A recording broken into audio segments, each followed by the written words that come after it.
I breathe fire. Your eyes so bright. The dark will guide us through the night. Bye, bye, my love. I'll shine for you in the dark.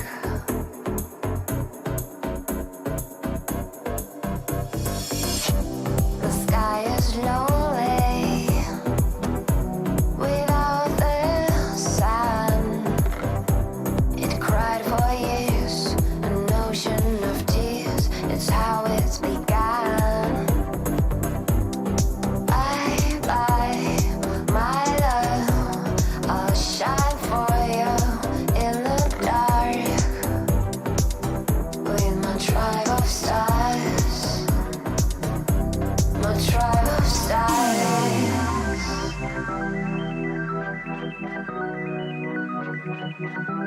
My tribe of stars.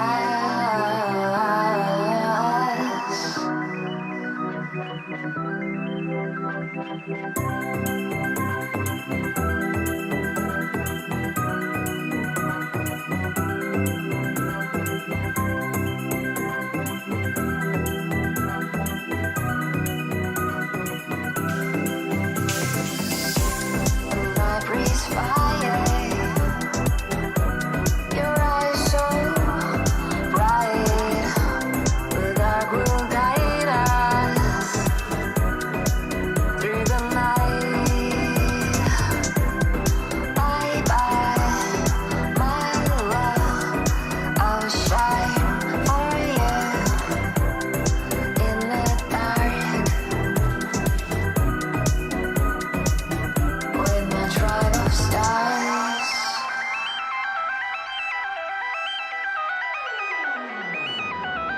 My tribe of stars.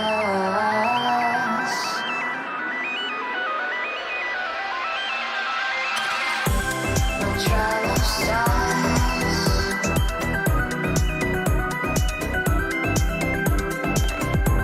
My tribe of stars.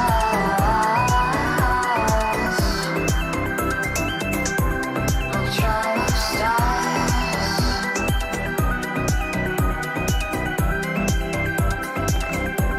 My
night breathes fire. Your eyes so bright. The dark will guide us through the night. Bye, bye, my love. I'll shine for you in the dark.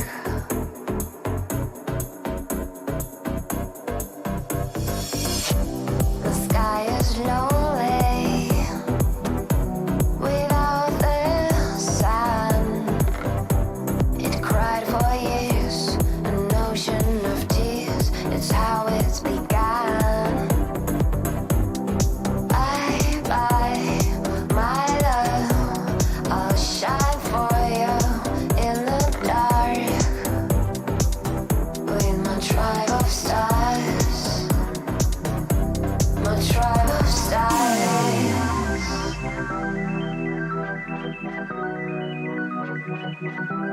My tribe of stars.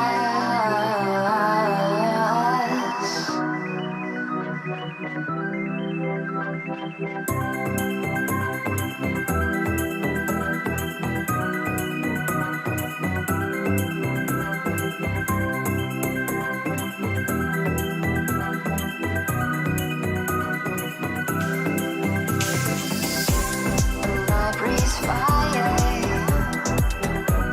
Your eyes so bright. The dark will guide us through the night. Bye bye, my love. I'll shine for you in the dark with my tribe of stars.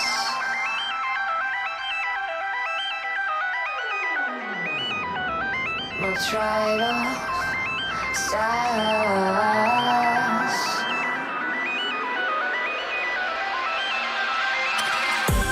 My tribe of stars.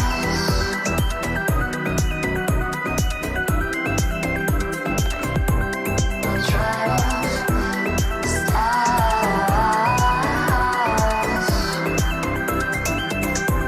My tribe of stars.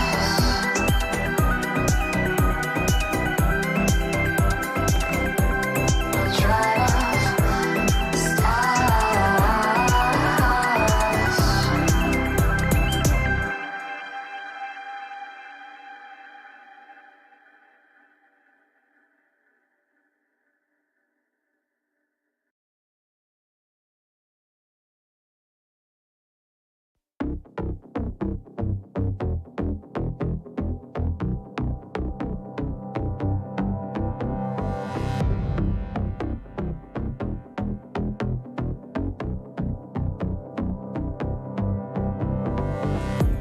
the night breathes fire. Your eyes so bright. The dark will guide us through the night. Bye, bye, my love. I'll shine for you in the dark.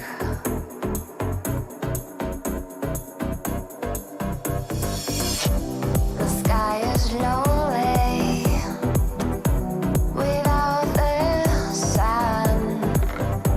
It cried for years, an ocean of tears. It's how it's begun.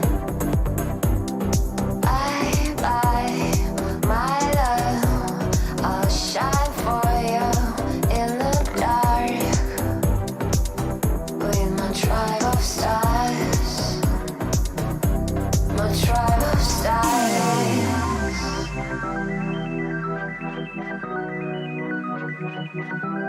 My tribe of stars.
My tribe of stars.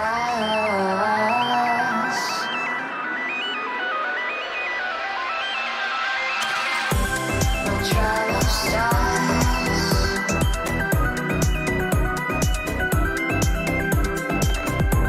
My tribe of stars.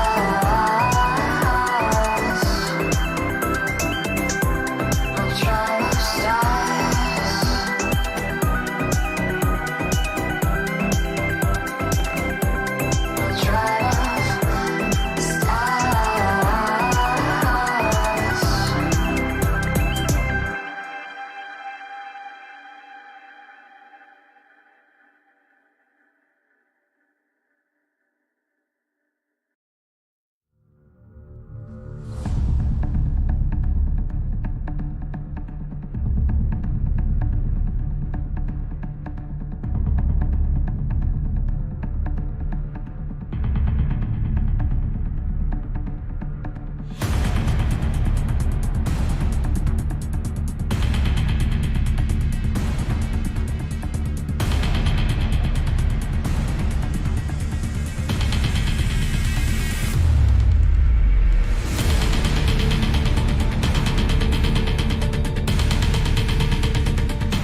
Welcome everybody to week 2, day 2 of the Wild Rift EMEA Championships, and it's been such a quick road already, but it's the last of the round of 16 of the open bracket. We have finally seen more of our Titans take to the Rift. Yesterday, it was WREC's GG and Na'Vi taking to the Rift. WREC's looked as strong as we expected. Random from that top lane. Everybody said he is that massive top lane threat, and well, his Darius absolutely shut everybody down. Quadra kills all abound, and that was only game 1 as they continued with a really impressive game 2 as well.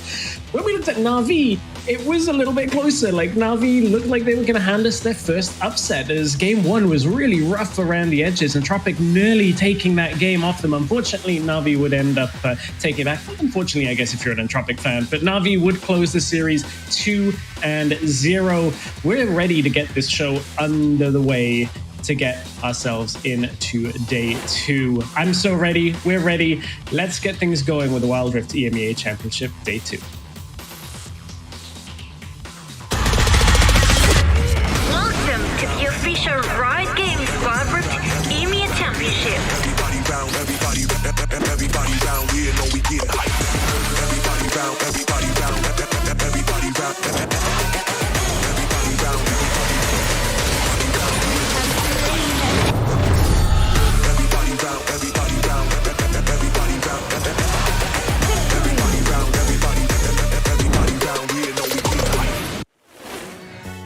It feels so good to be back. I am so happy to be back on the Wild Rift EMEA Championships. I'm James O'Leary, joined by Stuart, and for the first time this season, joined by Carmeline. I know you've got a lot of good opinions on some of the European teams. Carmeline, how ready are you to get into games for day 2? Absolutely ready. I'm so excited, I can't wait. I'm so happy to be here, and oh my gosh, I can't wait for the start. Oh, we're so excited. Stuart had some great games yesterday with Rix and Na'Vi. What's your top takeaway from yesterday's series? I think we take away that Na'Vi and Rex eventually did win, but Na'Vi a little bit shaky coming in, and hopefully they can look to improve against Rex.GG in that open bracket. But coming in today, I'm really excited, but let's get this show on the road. Yeah, let's get it going. Let's remind you of the format, because everybody's playing to get to the Icons Global Championship, but it is quite a long road there. Let's take a look at how the teams are going to do it. Take a chance to prove yourself and your team at the official Riot Games Wild Rift EMEA Championship and get your piece of the prize. If you're in one of these regions, sign up now for the WREC Open Qualifier. And it is precisely that, open. This means any team can join at this stage. All of the teams participating in the stage are going to be grouped for the best competitive experience by Riot, with teams from the MENA region being distributed to the groups based on their optimal latency.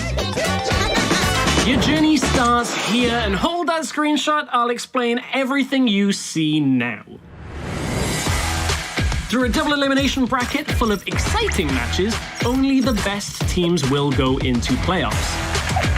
And if you do get to the top 16, your matches get to be broadcasted. Do your best, because top 4 is the place to be in this bracket. And the winner goes directly to the grand final. But if you end up in 2nd, 3rd, or even 4th place, you skip a stage and you can go wait for the rest of the teams from the Last Chance playoffs in March. Don't worry if you didn't make it yet, and stay with me, because you'll still have a last chance.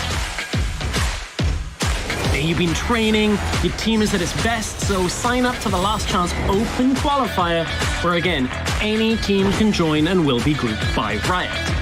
Become one of the teams that wins the most matches in your group and secure a spot in the Last Chance playoffs. This is it. Be the absolute winner of the playoffs and grab your seat for the grand finals, where all groups will meet here for the first time. 2 winners per group, for a total of 6 teams will be traveling to our offline event in Barcelona, where we'll meet our regional champion and our deserving representatives for the Wild Rift Icons Global Championship.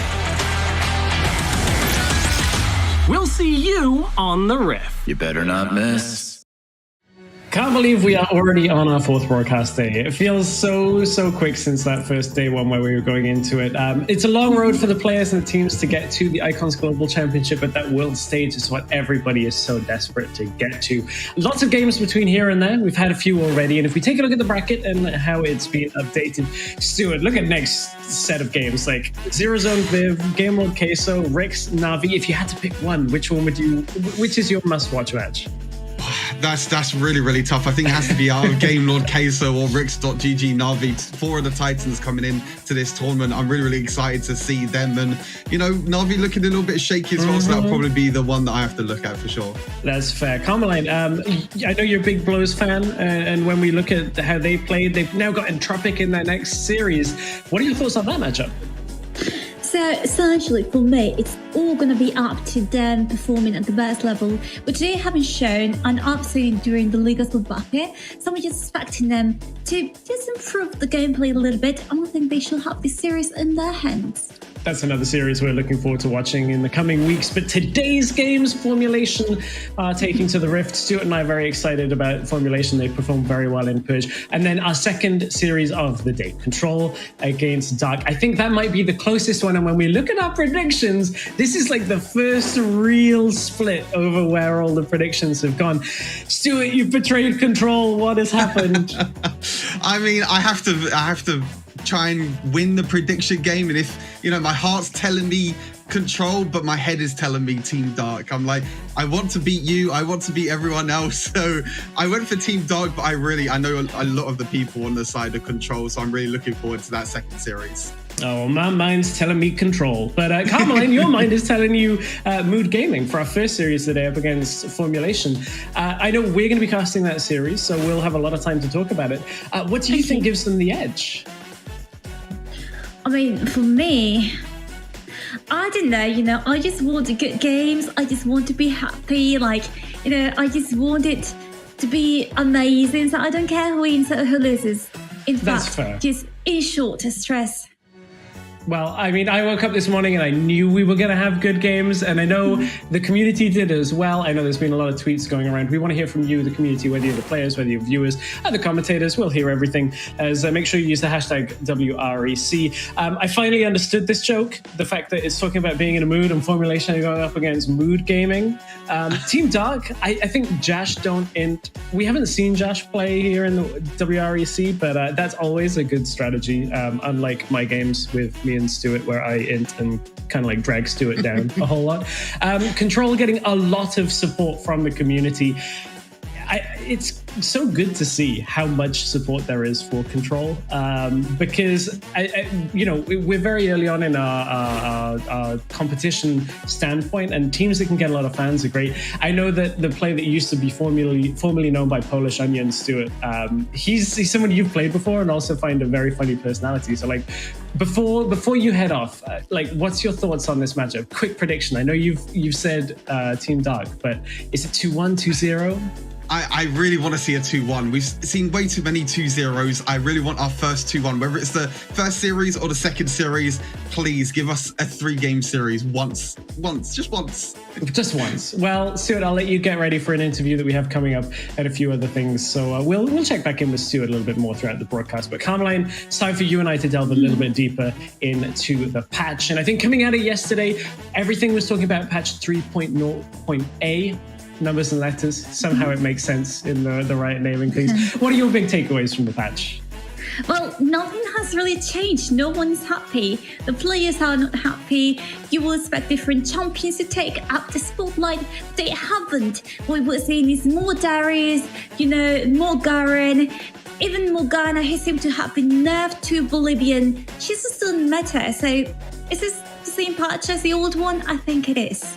Yeah, I think there were some minor changes. We still get the bruises and that kind of champion select style coming through. We saw that a lot from our Titans of the Rift that came out yesterday on top. I mean, Rix looked very, very impressive. They drafted heavily in towards bruisers with that Darius. The same with Na'Vi. They actually drafted full bruiser topside. So we're still seeing a lot of Camille. We're still seeing a lot of Darius. And Fiora and Jace even got through yesterday, which I thought was surprising. Are there any must bans for you on this patch, Camille? Carmeline? Sorry, I'm getting confused with all of our champion picks here. Oh, it's okay, I'm confused all the time anyways. So for me, the champions that should be banned immediately will be Garen still. I think that's the case for most games. And if we're looking at the specific bans, I shall tell you once we get into the game, because you will be surprised. Okay, I'm ready to be surprised with our picks and bans. I'm also ready to be surprised with one of the biggest personalities I think that we have in Wild Rift right now. I'm sure people have dropped into his stream. He's always a joy to watch. Now we're going to hear from Snitch, who's here for an interview with Stuart. Thank you very much, Stress. I am indeed joined by Snitch. We tried to get you yesterday, Snitch, but unfortunately you had a few technical issues, but I'm glad to get you on the broadcast today. How are you and the team feeling after yesterday's win against Both Gaming? Honestly, we're feeling really great. I think with a format like this, obviously it's been a few weeks now since we played a proper tournament. So you end up in this really long cycle of just scrimming, and then, you're trying to fix problems and get better. And I think you struggle to kind of see your growth and improvement. But having a serious game again and then coming out of just, basically completely dominating, I think we all felt really happy with how we performed, and shows that the work we're putting in is actually, coming to fruition. Yeah, for sure. I mean, like you said, there hasn't been a lot of really tournaments, so it's nice to finally get back into the groove of things. And for yourself as well, we saw a few little interesting picks from yourself as well. We saw Gragas mid, Lucian mid as well. Is that something you and the team have been practicing, or was it just something that you were comfortable with against the team combat of Blows Gaming? I mean, I think mid right now is honestly very versatile. I don't think personally it's actually one of the key roles in the meta right now. I think it kind of just, substitutes what the comp needs. Before, I think obviously champions like Zed and Diana are still very powerful and very present. But I think once you get past those kind of champions, it's very varied. A lot of things are just, solid A tier, solid B tier. There's a lot of flexibility. So I think, I think one of my traits as a player is I'm very flexible. I have a really big champion pool. I can play all the different champions. So I think it's just, the way the drafts lined up, those picks made sense in the moment. So that's why we went for them. That's really, really awesome. And next up, you have Na'Vi as well. Obviously, quite a lot of players on Na'Vi as well. What's your prediction going into that one? You reckon you're going to take it? I think we definitely can take it. I think Na'Vi are actually in really solid form right now. I think Vex has honestly never looked better in his career, which is very scary because it's not like Vex has ever been a bad player, but he's truly on some sort of insane form right now. I think going into it, he's definitely the player to focus and try and keep shut down, because I think if Vex gets fed, we saw yesterday him just popping off and carrying these games, even if it looks completely lost, like he's still farming, he's still gaining gold, and then he just comes out of nowhere and just gets like a triple kill, kills everyone. It's like, well, I guess they won. So yeah, I think he's definitely the player to focus. But for sure, I think it'll be a very competitive series. They're definitely a very strong team. Awesome. Snitch, I'm sure we could both talk for the whole day, but we have to get on with the broadcast, unfortunately. Thank you very much thank you for joining me with this interview, and back to Stress and Carmelina for the casters of the day. Thank you. It's always good to hear from Snitch. Always very wise and has an opinion on everything, which is great. It's what we love. Let's take a look at the rosters coming into this series. Of course, we are starting off with Formulation Gaming against Mood. And I think while these lineups may fly under the radar for a lot of people, Carmeline, talk to me about some players here that you think are standouts on either side of the Rift. Okay, so for me, the first player that I want to highlight will be Dadan. He's played for Na'Vi. In the past, he's also played for Cream Real Betis. If you follow the Spanish league, you might be familiarized with him.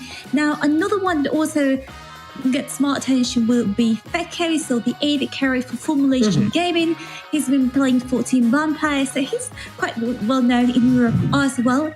And of course, we can't forget to talk about Bali, for example, the only original member for Mood Gaming, apart from all the other players who left. He was the only one to stay and reunite with his old French mates. Well, we're going to have to see how these players take to the Rift in their first series of the WREC Championships. I want to hear a little bit more from Stuart before we head into the game of some of the key points that we need to focus on for this series. Thank you very much, Stress. Indeed, we have a very, very interesting series coming up between Formulation and Mood Gaming. One player I want to focus on the side of Formulation is Zawa. You might have recognized his name before. He actually played in the Origin series before, but he was playing in the mid lane, but now he's down in the support role. And talking about down in the duo lane for Formulation, they always love these flex picks. We've been seeing AP mages down in the duo lane, but for Formulation, they kind of put extra spanner in the work. They like to play Galio even as an AP carry as well in the duo lane. So it'll be really interesting when we get into the first draft of the series. And Carmine mentioned it a little bit, New Mood Gaming roster. Bally is the only one to stay on this roster, but they've actually played together as well when they used to play for 7-3 agents before. So they've got some synergy together. They're back together now. So it's going to be really interesting getting into this first game of the series. But that's my key points for the first game. Back to Stress and Carmine to get us ready for game number 1. I love that. I keep hearing about 7-3 agents. It reminds me of like an old Western film where you have like, the group of bandits. Carmine, before the show, we were talking a little bit about how the 7-3 agents came in and built the Mood roster. Maybe we can tell viewers a little bit more about that as we head into picks and bets. Yeah, of course. So if you want to talk about 7-3 agents that were playing together, during tournaments that, I don't know if I should name it January, then the rest of the roster left Mood Gaming. So what Mood Gaming did was basically, okay, let's take these local players who've been together and have built synergy and let's take it here. But if there's something that I do want to talk about is a very specific pick for Q and Meow, the jungler for Formulation Gaming. I've been told he might or might not be a Wukong main. And also, he's been spamming Fiora quite a lot in his solo queue game, so who knows, maybe we'll see some of that today.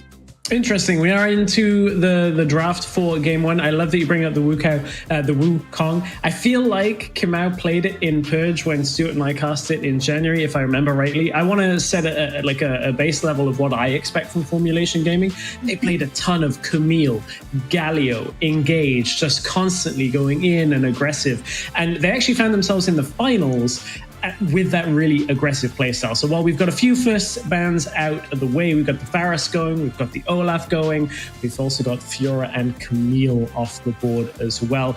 Pretty standard red side bans. We saw Jace and Set get through a little bit yesterday, but a lot of picks still available. We've got all of those mages down in the bottom lane up for now. Yeah, something interesting is that yesterday we got to see up to, I think, 24 champions, which is, it's quite a lot in total. So I think today I'm expecting something new, perhaps something surprising, considering we haven't been seeing these teams as much as other teams. But there we go with the Jax ban. I know Scandal said yesterday he didn't expect to have to cast this, but there we go. We've got him there. So, hi, Scandal. It has happened again. Happened again with Jax being taken away. We saw how good Vex was. I think it was Vex on the Jax yesterday with a massive performance. But Garen taken away from things. So, we got the Jace available. We've got Set available. We've got Galio up as well. Morgana is available. Like a lot of the top picks here. So, Jace picked for that Baron lane role. Could be jungle as well. We have seen that a whole bunch. But very strong first pick taken from Formulation. Definitely, we have to watch what they follow up with, because this might as well be a combination, a composition in which Jace becomes the center of the attention for the rest of the teammates. But for now, we've got Zed. You talked about it.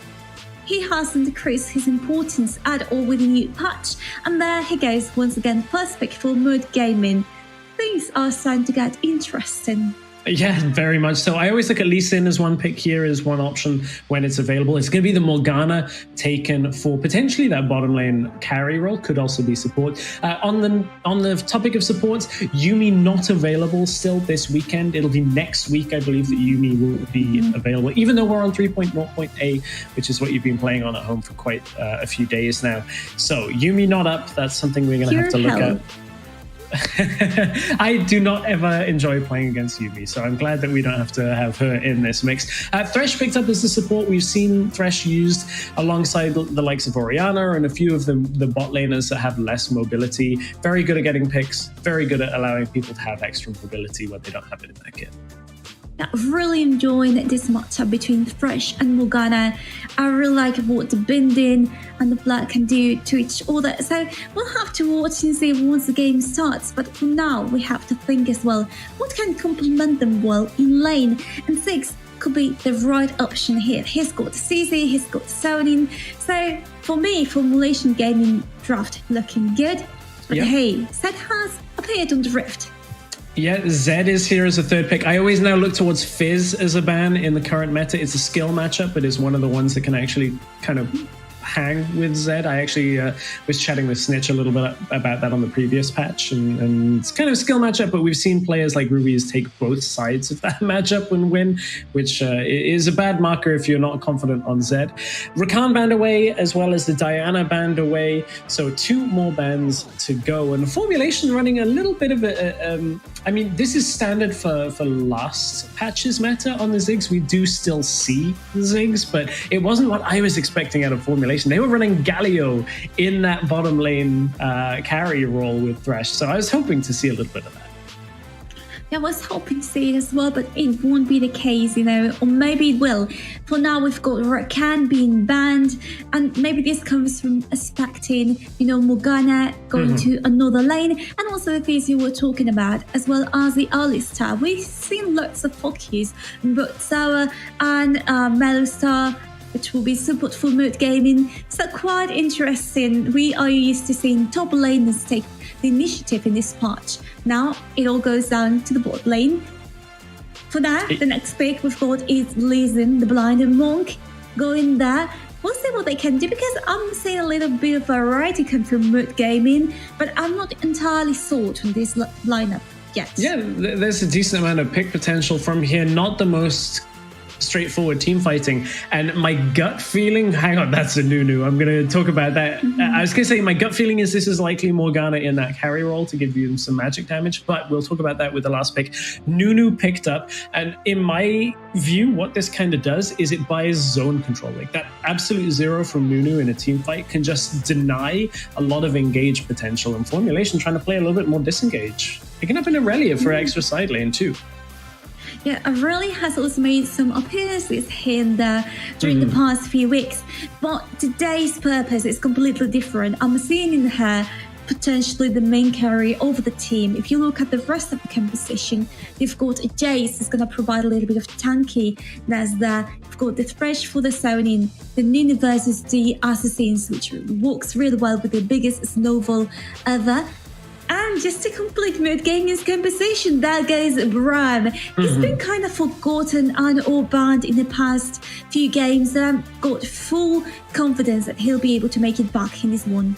Yeah, I feel like this Braum kind of brings an immediate, like, cancel to Nunu's ultimate. He's one of the one champions in that support role that are like, you're ulting? No, you're not ulting anymore. I'm going to allow my assassins to get through the back. Because you can see the Rakan and the Alistar are banned already, so trying to take away some of that engage. Braum mostly known as a disengage champion outside of the laning phase, so I want to see how that plays off. For me, I'm looking at Formulation, I'm seeing Jace, I'm seeing Aurelia, and then I'm seeing 3 champions that are good at holding people at a range, so I'm looking at them doing a 1-3-1 setup on the side of Formulation. And then Mood, I don't really know where to place it. It's a little bit of a more strange composition, right? There's some engage, some disengage, some assassin. Very different. It's what doesn't quite get me into the composition because of that same reason. I feel like we are going in way too many different directions, and if you really want to be able to fight this Formulation gaming composition, you're going to need something else. You're going to need a frontliner. You're going to need something stronger to be able to bring out all the damage that you're going to need as the time goes on in game. So that raises a few questions, maybe even a few red flags for me. But that's what it is, right? This is Wild Rift, and anything and everything can happen. It's the best of 2. If you lose the first map, you can get to the second one. So just be calm, be cool, enjoy the game, because we're going right into this stress. We are on to the Rift for game 1 between Formulation and Mood, and there is an immediate invade against this Nunu. I think we always have to keep track of, like, when you've got Zed Lee Sin, that's a really strong 2 versus 1 like catch potential. Like, people die immediately to that combination. So that's one strength of Mood's if they can get it going, that I think will always be reliable after the early game. However, it's just going to be Mood backing away. Formulation are going to kind of steady themselves, get that Nunu a little bit into the game, and get Kim out rolling on this. Yeah, for now, it's still quite a standard thing here, but with the junglers starting up closer on opposite sides of the map, that's to be said. But, I mean, you can clearly see what the plan is here. For Nunu, the plan will be to give Jace and Aurelia that advantage in their levels, whereas Baluz is more focused on giving both Mellowstar and Fekko, that Melistan Fekko, oh my gosh. With Melistan Bali, that little bit of an advantage later on. So we'll see how that plays out. Well, now you can see there's some rotations already. Thresh going on but to the mid lane to secure that good vision in the river area, getting that Scuttlecraft down. And honestly, I think things are looking good for them. No action so far, but you can see how Mood Gaming is trying to counter up with that in the top lane.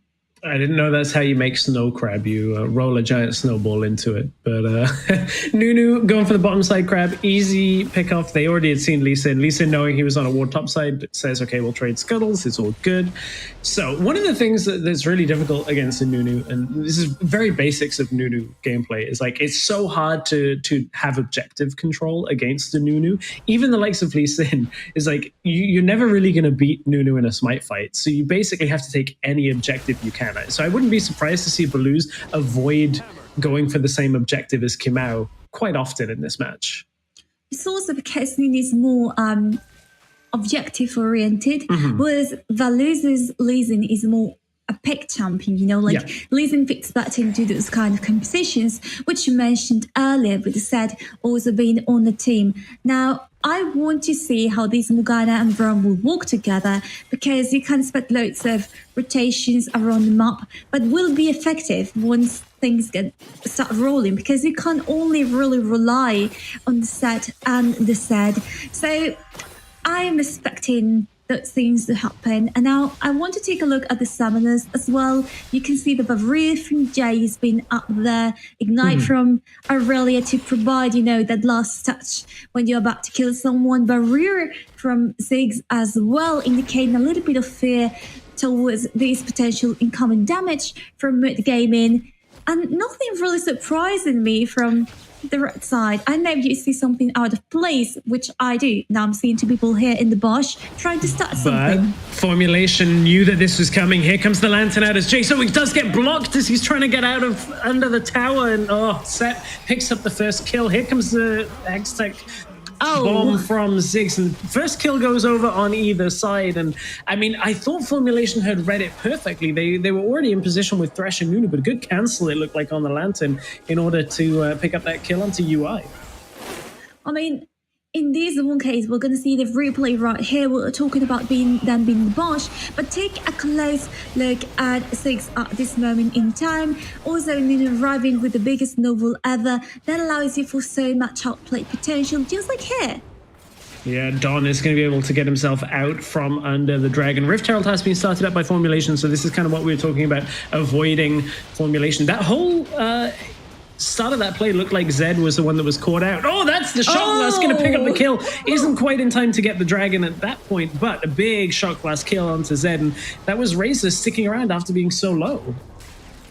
It was quite interesting, quite a little bit of a misplay, you know, like you want to stay around, especially at the Baron Pit, oh my gosh, or the Dragon Pit, where you've got no escape whatsoever. And you can still see how the first items are arriving, but yet we had some sort of initiation on Valuz on this Lee Sin. Didn't get anywhere, but as I was saying, Luden's Echo going there already for Bali, the AD carry for, well, the AD carry, AP carry in this case for Mood Gaming.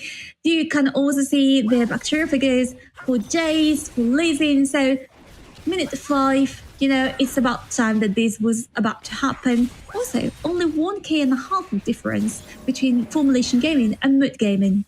Yeah, that goal difference is swinging up and down as they absorb waves. And for those of you that perhaps haven't watched a lot of competitive Wild Rift and think, wow, this is very different to how my solo queue games, like, yep, competitive, typically you swap these mages that are played in the bottom lane in the current meta into the middle lane in order to just wave clear constantly. Like, mid tower and mid wave is a fundamental basic of both League of Legends and Wild Rift, and that's the whole reason you do it, is you pick these wave clear champions, you can't break them very easily, and it allows the rest of your team to have presence on the map. And it's opportunities like this where you can kind of come into middle lane like Formulation are doing, and then back down into bottom lane. They're looking for an opening, but that's a binding that lands onto Nunu. It's going to be the end of that exchange. Nothing really more to follow up on this. But yeah, that's the strength of having your mid lane, your bottom lane is in middle lane. I mean, they've got Morgana Biden, they've got the double D, well, in this case, not double D, the second ability, allowing you to slow down your enemies, and the Bram as well to keep the enemies at bay. So, obviously, quite a good composition to disengage and prevent them from taking down each tower, which could have been the case right now. Formulation Gaming doesn't really stop, do they?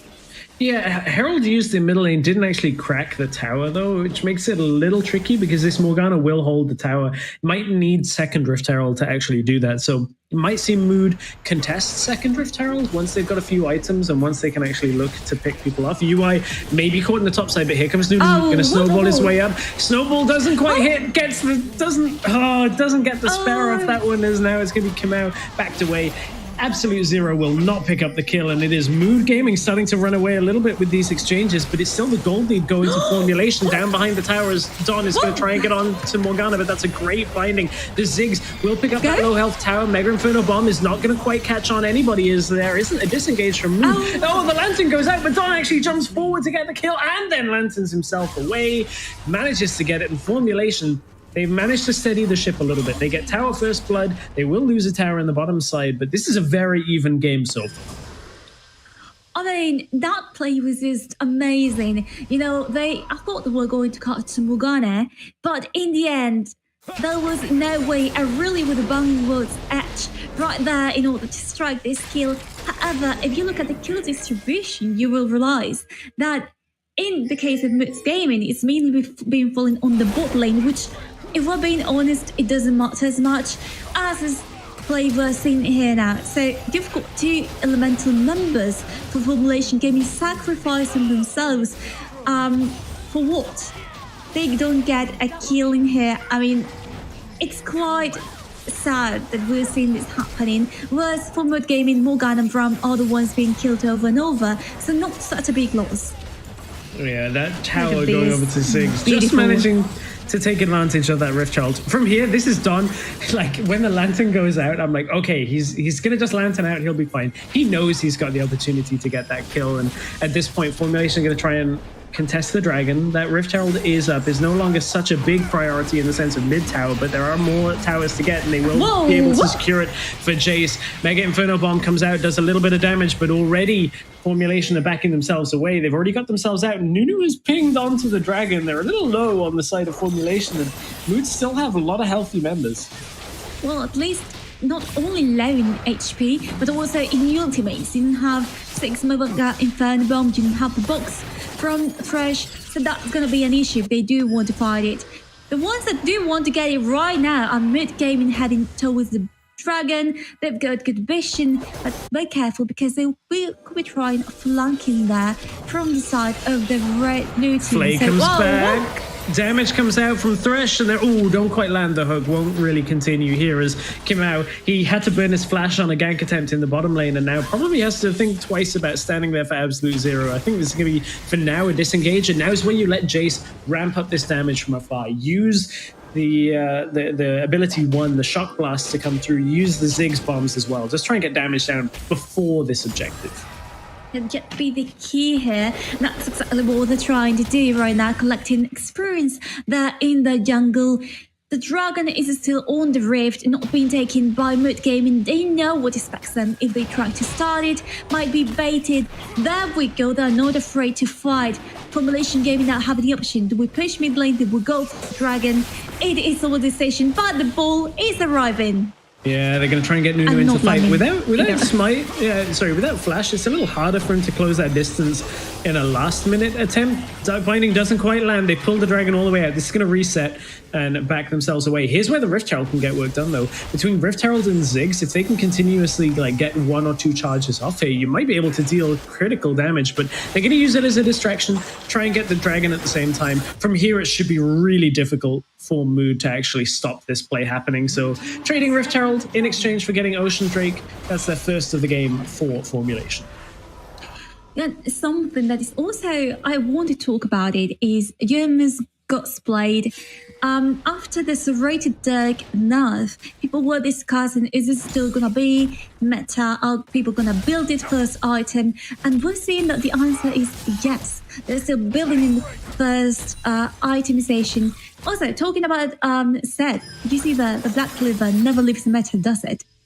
No, everything's just League of Cleavers right now, and Razor might be in a little bit of trouble as Don is going to try and get through to him. We talked a little bit about Zed and Lee Sin. They haven't really found a lot of presence together that we were expecting from them. Lee Sin does have 2 kills, but the Zed has really struggled to get into the game, and I think the longer these fights go, that's a double stun. Great start to it, and now that's going to push Baloo's out of it. Mega Inferno Bomb gets a lot of people low, but nobody's there to clean up. If UI can get that for some Shock Blast, they might be able to do it, but it's going to be Don picking up the first one. Shock Blast is going to hit minions, won't be able to continue. Does land another stun, and Don goes in. That's low health targets. That's perfect for an Aurelia. Forced to stasis, though. Under the tower is Don in order to stay alive. Low health bars on formulation, but I don't really think that they can capitalize on this. Mid tower did go down as UI is going to try and duel against Halil. There's a big shield, but it's just a sidestep that extra damage from the middle part of Set's shield and does pick up the kill. 4 members of formulation stand strong in the middle lane, and they're able to get a lot of gold from that exchange.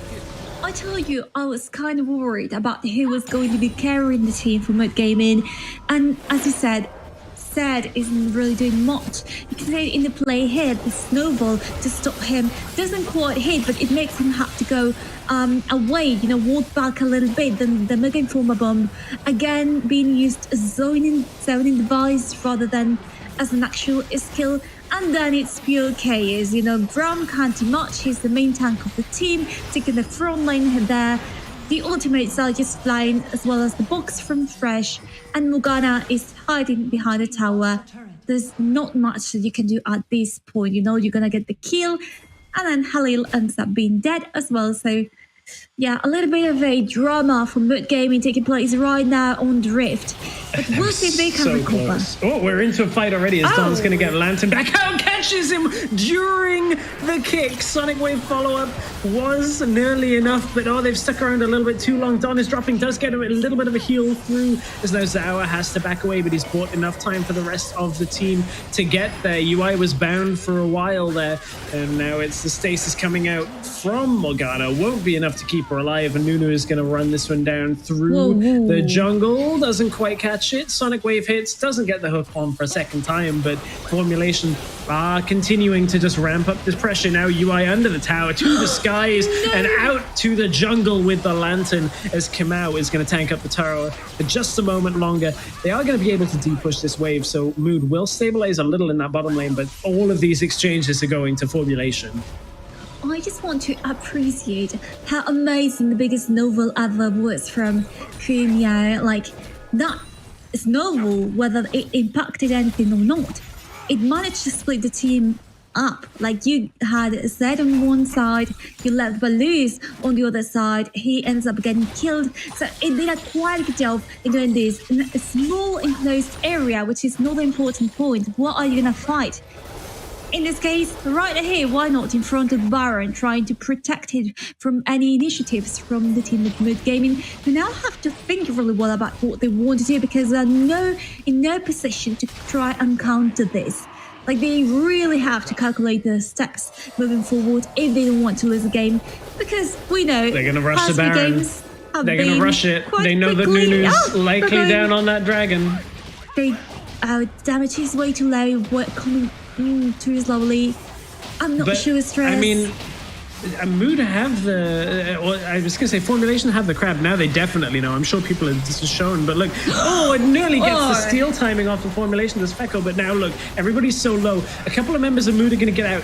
I think this is actually such a perfect call from them. You said they have to think carefully about it, and they were like, okay, well, Nunu, we're going to assume is going to go to Dragon, and they cannot fight us without all of the members of Formulation. So this at least should slow a little bit of the push, but with 2 dead, is that too much of a sacrifice from Mood to be able to pick up that Baron? Not just everyone you've got. You didn't have the Glacial Fissure from Braum anymore up until in about 20 seconds. Halil is gonna be out of sight. This set that is so important for the entirety of the team. Just to walk out dressed like now. Does get banned. There's the hook down onto Morgana. Forces the stasis, and maybe Mood are buying time here if they can stay alive and kite back. But look, it's just not enough to keep Morgana alive. I keep thinking if they just can get a little bit more, Mood might be able to actually pull back into this one, but they just are losing too much too quickly. Indeed, and might be constant in the game. If you ignore the actual gold, you ignore the kills, don't ignore them because they are taking place right now. Teleport coming through. This might be the fight if they can get it, as Halil is not quite in a position to actually capitalize here. It's going to be raise a good stun onto 2 from Don, and now in goes Set. Tries to get that suplex to work for him, but they're just a little too far behind. They're a little too tanky. There's a couple of kills, but everybody's such low health bars onto Mood's side of things, and the Lantern is going to pull them closer to get Razor and try and take it down. Mega Inferno Bomb doesn't quite pick off Baloo's. Oh, got it. I thought he was going to get out. I thought Baloo's had it with the empowered recall, but just enough from a whip from Zawa. Picks up his 3rd kill of the game, and really, Formulation is starting to take full control. I thought he could get away. I was rooting for him. No pun intended. I'm so sad about it. But hey, there's still time to recover, right? We're 17 minutes in, just 2 towers behind, 2 dragons, about 10k of gold. Yeah. So yeah, it's kind of one of those games where it was close for a while, and now Formulation have just found a bunch of objectives. I thought Mood's Baron play may have been enough, but this fight game kind of shows us how far ahead Formulation are. Yeah, even if Feko was a little bit behind in this one, you see how each one of the members of Mood Gaming had to run away immediately because of all the amount of CC that Formulation Gaming has in their hands, and in the end, Razor is the only one who makes it outside alive. I'm so sad. Once again, I have to repeat it. But hey, everything else is going well. I'm so happy about it. I'm happy about the level that these 2 teams are showing instead of the storms that we saw yesterday. So, whatever happens, it's been a fun game that might as well be ending soon, because look at them. Look at Formulation Gaming, 26 seconds until the Baron appears. This might be, the last 2 minutes perhaps for stress. Yeah, this Baron is going to be a whole lot harder for Mood to actually have any presence around. This time is going to be all Formulation. I mean, Elder is up in 30 seconds. It feels like Mood are doing that game of avoiding the Nunu, but I think this one you have to contest. I think they'll do this Baron too quickly to not contest it. Now, Kamau isn't there. They don't have their jungler there yet, but there's no real way of Mood knowing this. It's already down to half health. Mood, they're going to lose Baron, and they're likely to lose Elder from this position. 2,000 health on it. I don't think they're going to get anywhere close. That's around that safe spot for Nunu to start consuming, and now they're going to roll over down to that Drake and look to take it. Set up. If Halil can get an engage, this might be enough. Oh, Don's going to go in. We'll catch 3 with the ultimate. That's low health bars. They don't even need the Elder Drake at this point. It's just going to be the end of it as Formulation will push through with the Baron minions. Hook does land off the flash. That's a double kill for UI, and Formulation are going to take game 1 of this series against Mood Gaming and make it look super easy in the process in this late game. Nunu objective control too strong. Well, there we go, 20 minutes in. Formulation Gaming taking the first win. But, I wouldn't just give this series lost for Mood Gaming just now. We've seen some bright moments from them. So, I'm putting my hopes up in them, also because I voted in the prediction, so I can't really lose. Yeah, I mean, having the prediction game go your way, now you're hoping for a 2-1, of course. But, I mean, for Mood and Formulation, it was another series that was close to begin with in this first game. I mean, Mood looked actually really good with this Lee Sin early on. Yeah. I just think this Zed pick is not necessarily a problem on its own, but it just had little impact in the game. And it just meant that if you're not constantly getting kills, well, then you're playing an objective game against Nunu. And Nunu always wins the objective game. It's so difficult to beat a Nunu when you're playing around Dragon and Baron. Yeah, the idea is resetting the cooldowns as you get the kills, but if you don't get the kills, then there's no cooldown to reset. So you just become stuck in the same point. You are not scalar, you're not doing much. Instead, Formulation Gaming with these picks, especially, for example, with the Thresh, who was kind of behind the shadows. He did a very interesting job here, saving his teammates. You can see it in games like this. Also, the combo with Aurelia's ultimate is quite beautiful to see. So maybe will we see the same picks next game? I highly doubt it. If Mood Gaming can prevent it, I'm sure they will want to ban it. Yeah, that's a fair point. I think that it was a different playstyle out of formulation than I was expecting. When you look at the amount of engage, they were going for like a pick comp as opposed to like full-on team fighting comp. But their team fighting was pretty effective in the way that they would do it. Get people low health. Don would go in and kind of try and tidy up. I want to see a little bit more of the formulation that I saw in the Purge tournament. Not that this wasn't a successful game, but I feel like playing against a stronger set of opponents, I don't know whether this new playstyle would work. It's a little bit slow, and I just feel like Mood didn't punish it in the places that they could have early game, and it just meant that when you get to the late game with this composition, it's really hard to actually beat them with what they want to do. So formulation, I think we'll have to look at a different draft for the next game as well. I'm guessing we're going to end up swapping sides for these two teams, as we've seen a lot of people swapping over from red to blue after that loss. Let's take a look at the in-game stats. I mean, it's a kind of a clean bot lane game for Fekko and Zawa, like 3-0 and then a bunch of assists for both of them. So really impressive overall from that bottom lane, staying unkilled throughout the game. You know what I told you about the bot lane for Mood Gaming being the only ones really dying? I take that back. I mean, Halil was also kind of dying all the time. Not that it's his fault, of course. They had a really strong jungle top laner combo. And here you see it. I mean, there was this tiny point there in time, around 4 minutes in which Mood Gaming did have a little bit of like advantage. They got the dragon. Then it was all downhill for them and uphill, of course, from Formulation Gaming. That doesn't work like that. You don't know about geometry or mathematics, so don't ask me. I try not to do maths on stream at any point. One thing we do like to do on the stream, though, is look at the play of the game and see exactly which some of the most impactful fights were. There's a couple of the objective fights, and that top lane fight may very well be the one. But yeah, it's going to be the top lane exchange that Formulation ended up cleaning up. This one was real interesting to watch. It was a little bit late game, so not exactly my cup of tea. I always like seeing teams make an impact from the beginning and then the snowballing. But this one definitely put Mood Gaming against the strings and ultimately got them the loss. Yeah, Don going aggressively on this Irelia. We saw that a number of times this game, and I think it worked really well. Just that stasis timing, keeping them alive, baits people in. They think they're going to get the kill and end up dying under their own tower. So, I mean, Formulation playing a different playstyle to how a lot of the teams have played, bringing this Nunu and a few other picks that are slightly less bruisery. I'm going to get picked up in chat for saying that Jason Irelia are less bruisery. But when you think of like the Darius, the Garen, a little bit less tanky, a little bit more about getting those kills up front. We're going to see whether the meta stays the same or whether we're going to have a bit of a change in game number 2 between Formulation and Mood when we come back from a break in just a couple of minutes.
you ready?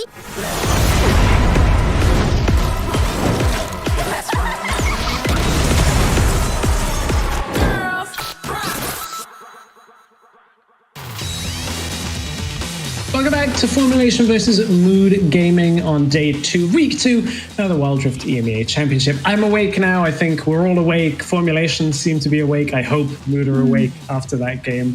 Carmeline, it was a tough game for Mood.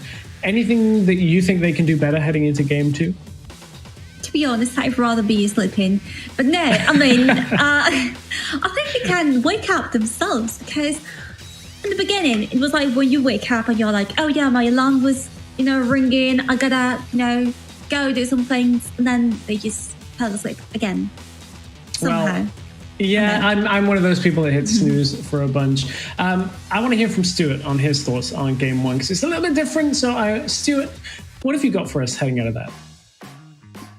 Thank you very much, Dress. Yeah, the first game was very, very interesting. It was a bit of a back and forth game. I wanted to talk more about the draft, though. It was a really interesting draft by Mood Gaming on the red side, leaving both Jace and Set open. So they traded Jace for Set, which didn't really work out for them in the end. But going to the second game, it will be interesting to see if they're going to be on the blue side. And when we talk about formulation in-game, it's their aggression. Again, Stress spoke about it a little bit before, but that aggression with the likes of the Don, Zawa, all that aggression, the tower dive in the top side as well, the play of the game, where all the members survived all on a sliver of health. And the last key point is just try and shut down the Don, try and ban him out. Him on the Aurelia in the last game was so clean, especially in that top lane tower dive.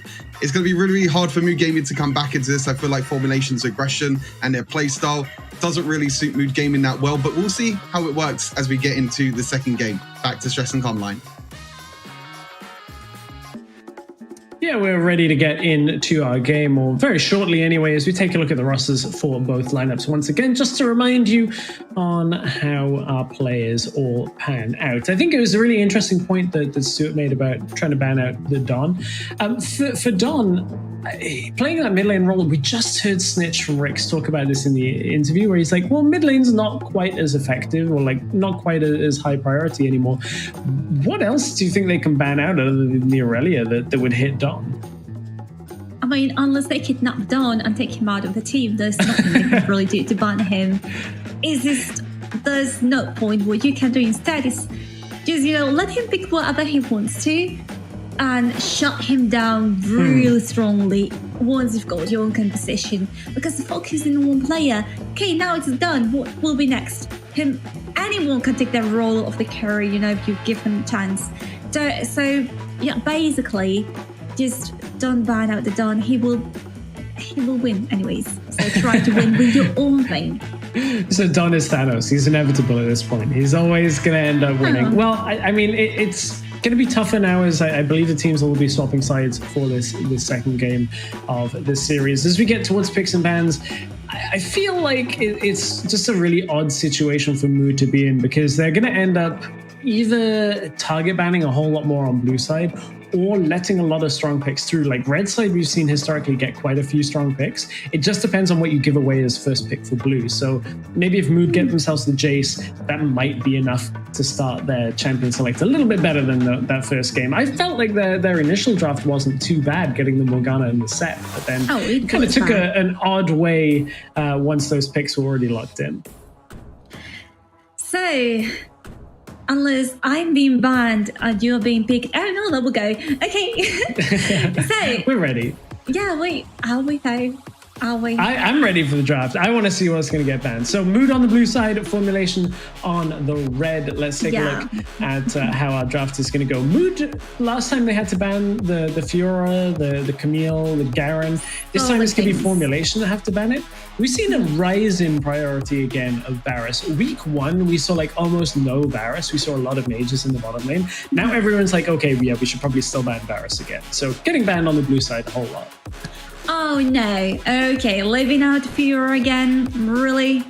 Like, also, think of the disrespect. Mood Gaming is a French organization. You ban Fiora. Like, think about it. You know? Well, I mean, Fiora is strong right now. Fiora, we've seen her be monstrously strong in the top lane and in the jungle. So it's a red side ban. You have to. Garen actually going to get taken out by Mood. They banned this on red side, so it gives Formulation that room to ban either Set or that Jace if they want to go for it.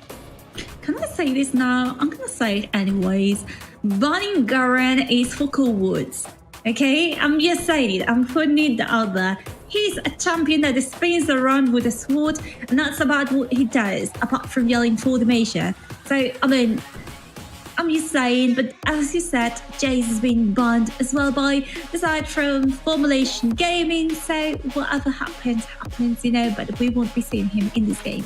Yeah, the Garen had so much presence in week 1 though, like a real immovable object, played both mid lane and and in the top lane. And we've heard the players talk about how much of a insane pick in scrims it is, and how it's so hard to shut down. You basically need scaling damage like a Vayne in order to do anything against Garen in the late game, and Vayne is so hard to make work in the current meta from that bottom lane that it's so difficult. Olaf banned, Jax banned. Where does that leave us? Set is available as one of the picks. Camille is up as well. Camille said Morgana once again, whatever you really want to go with. I mean, you've taken out Jax and Olaf. What else we want? Camille, another champion. You see this spot promising so many things. Yeah, you come here and you're like, yeah, okay, Camille is still a viable pick. Prior pick, if anything. So, I mean, patch? Who? Don't know.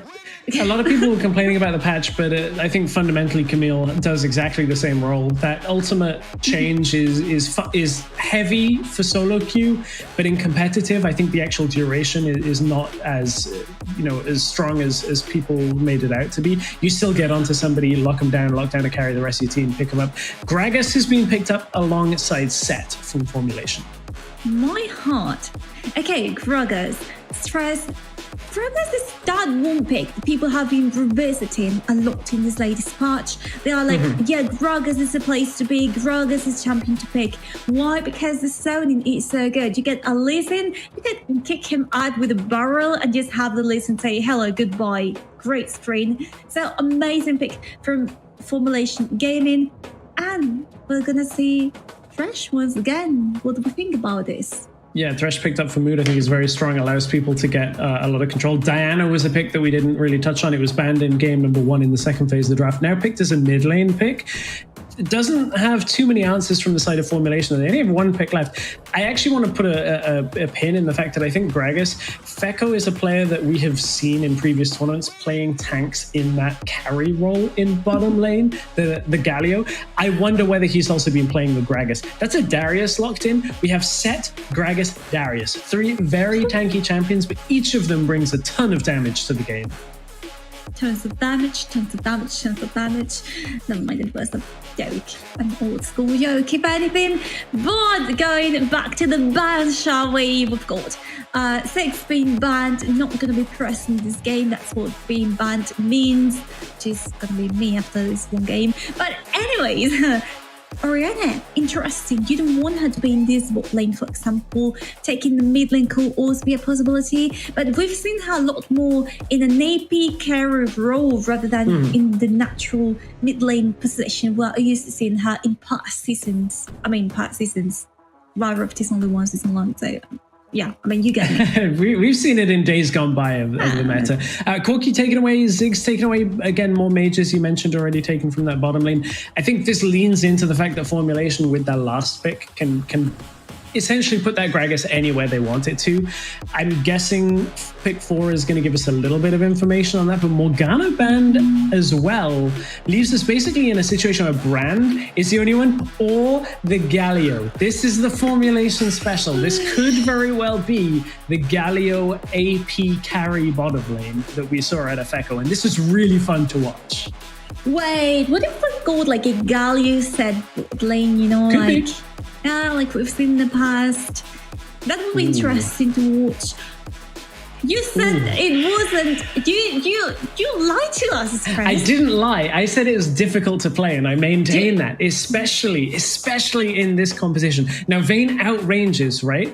Jarvan, I think, fixes some of her issues by allowing you to kind of put a bunch of walls in between, but Vayne is going to need so much time in this game.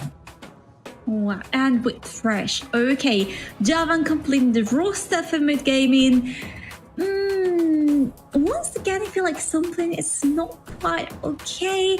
I have to say, okay, this is something I'm really excited about. I mean, I'm always excited, right? But Akshan, we talked about it in the pre-show section when we were talking between ourselves, pretending to get along well, which we actually did today. Pretending? I'm offended. I am offended. I thought it was genuine. You should anyway, be. Let's talk about Akshan. Yeah, so I was like, why is he not being played lately? And then I looked at his stats for the CIS league, and I was like, this guy is up there, top 3 with Darius. So why isn't he being picked here? So I like that Formulation Gaming have taken some notes out of that. I also like to think that because Formulation Gaming's coach, Mavila, is Spanish, he might be like, I feel like between coaches and players there's a lot of communication amongst different regions, so I'd like to think that it comes from there. He was like, let's bring this one pick over to Europe and see how it works, and we'll have to see it once we go in game. Stress. So we didn't get the swap arounds too much in that draft. We'll find exactly where everything's going, because there's some question marks over Formulation, whether the action would be going in the mid lane, whether it would be going in the bottom lane. The Formulation have a lot of flexibility there. This Vayne is the key to the game for Mood, in the sense of, in my opinion, almost nobody on the side of Formulation Gaming has that late game scaling. Akshan can do damage, but it's not a matchup that I'm very familiar with. But I feel like Vayne outscales pretty heavily basically every other AD carry in the game. So if they can get Vayne into the late game, it should be enough. We are on to the Rift for game number 2 between Mood and Formulation. This is a very different playstyle, and it is Feko on that Galio in the bottom lane with Zauer's set, and it's Akshan in that middle lane. Can you give him that lane presence? But it's top lane right now that we're looking at, is there has been that support roam to try and shut down UI early on from Mood. Didn't make it, so we didn't talk about it. Well, we did talk about it, but anyways, something interesting. We're gonna have 2 hook shots, one in Akshan, another one in Camille. By the way, this game seems to be a lot more proactive than any other. Oh my gosh. Okay. Yeah, Feko is going to invade on the Krugs and try and push Baloo's back away, but this is a moment that like Vayne can weather the early game for now. It is difficult for Set and Galio to actually engage on a ranged champion this early on, and with Thresh with the Lantern, that might very well be enough to keep this bottom lane safe. But once they got those ultimates, that's where this bottom lane can really punish. Being able to roam, being able to engage, getting a lot of damage down. I also think Diane is going to get a lot of attention from Jarvan, but I'll tell you later about it because her little was in trouble right there. There we go. Let them drink water. Facebreaker is going to deal damage, but Zauer is only level 2, as is Thresh right now. It is Mellow Star going under the pseudonym Assault System in this game. Baloo's is up on the top side, as is Kimau, and Akshan's been pushed in. Don has to kind of stay under his tower for now. We'll finally be able to roam up, because we may be able of them to get engaged. As well, Stress. Oh my gosh. So many things happening. Good vision from Formulation Gaming. There we go once again. But we're talking about it as well. You said it. The Lantern from Thresh going to be saving Vayne from lots of this kind of difficult engages. Come from Formulation Gaming. Also, look at this.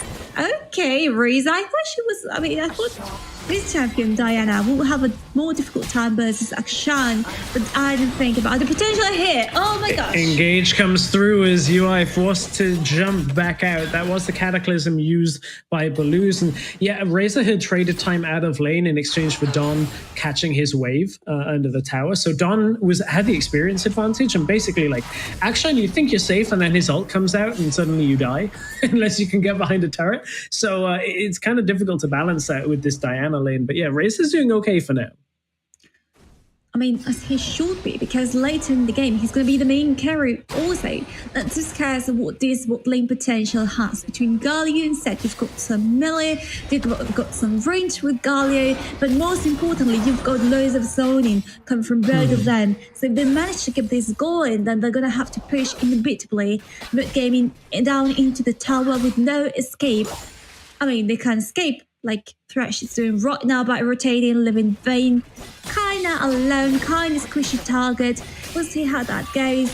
But the next objective on the map is a dragon. Will they fight it? Will they divide the objectives? One for the Herald, one for the dragon. That's yet to be seen. Ooh, hook hits. I think it might have even been blind onto Zhao. They knew he was in the bush, but I don't think they knew exactly where. But yeah, you can leave Vayne alone a little bit in this lane because you're into double melee. As long as Vayne plays in a smart way, between Tumble and Condemn, you generally can play safe as long as like Thresh is hovering bot lane every so often. And that's what Mellow Star or Assault System has been trying to do, is roam out of the jungle, try and get this Jarvan through the game. Neutral objectives are about to start spawning, and this is the problem that the Vayne has in the current meta, and this is something I wanted to talk about, is Vayne cannot wave clear effectively. She sits in mid lane and she has to consistently attack minions, and we've seen teams that pick Vayne run aground on this as well, whereas picks like the Galio, like the Akshan, can wave clear a lot easier. Like Akshan's ability 1 just bounces through the wave. Galio's clears it out as well. So there are a lot better options in the current meta for formulation off their mid lane wave clearers in this game. I agree with you completely, or at least I try to. But we're watching this top lane, you know, quite more intense than what we used to, you know, and also because this Herald is up on the Rift, and it seems like both teams have chosen the same objective to go for. Also, given that the first dragon doesn't seem to be that cool, it's not Inferno Dragon, so we can let it be. Oh my gosh, that scary stress. Baloo's caught out. The Lantern's actually going to bring Vayne up to the top side of the fight, reposition around.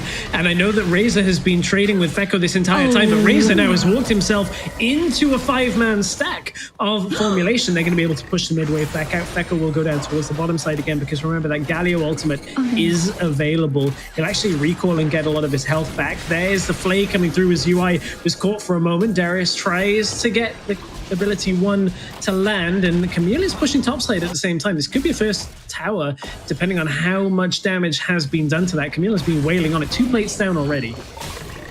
Well, there we go. No kills so far, which is quite interesting. The level of aggressivity that we've been watching. And what heck failed that was slick. That was slick. Kamau went for the explosive cask. Halil used the Hextech ultimatum on top of it to make sure that he didn't get blasted back, and then just walks away from the engage. Trades ultimate for ultimate, and now it's UI that's going to try and catch on towards Baloo's. They've done enough damage. It will open the Rift Herald. This could be used mid to try and push that down and make even more pressure against this Vayne. Something I talked about earlier, but I think it was about something else. Sorry, I've got memory problems. The key here was that Camille, I was reading that as well. As you said, Camille can be easily dissuaded from using her ultimate with champions that are really good at disengage, like this Galio. But basically, anything that will allow you to stop the ultimate is viable. You know, just kick her out of the area, get done with it. Even Poppy's ultimate will be able to do it. So that's quite interesting, as well as the optimization that we are witnessing already. We can see the 3-4s going on for Camille. Luden's Echo is quite trendy right now, going on between any AP champions. And you know what's trending right now as well? Fighting each other, dueling each other, like in this case. Yeah, UI is going to have help from Zhao as they pick up that Camille, and we'll get first blood. It's a late first blood, 7 minutes into the game. We'd already seen Dragon and Rift Herald taken by the time first blood actually happened, and now with Rift Herald in this middle lane, there's only 2 people from Mood here. There's the explosive cast, will be enough as Akshan manages to get away from this fight. So does Kimao on such little health. Here comes Fekko going in. This is the damage down from that Akshan, and there's the entrance from Galio to be able to pick up another kill. Garen, or Gragas, I should say, is trying to get out as Kimao. Wasn't picked off by Balooz, and Balooz has to back himself away. Couldn't get the kill. Now he's in trouble because Fekko is around, who will be chased by Halil. They're going to back away. It will be 3 kills, 2 towers, a Drake, and a Rift Herald, all from this game, from formulation. This is how the fight started. Yeah, we can see it here, the Herald being defocused, the center of attention here, the hero's entrance from Galio being really helpful, pushing them a little bit under the lane, under the tower, but then they have to retreat because there is nothing else they can do, and also they lose the first turret being taken by Mood Gaming. So, in short distress, Mood Gaming, they are taking baby steps while Formulation Gaming seems to be around 3 years old, if we are comparing, Formulation Gaming knows how to walk, how to run, but gaming is still learning those things, and they wonder why, because they've played together in the past. So I'm wondering what the synergy might be missing.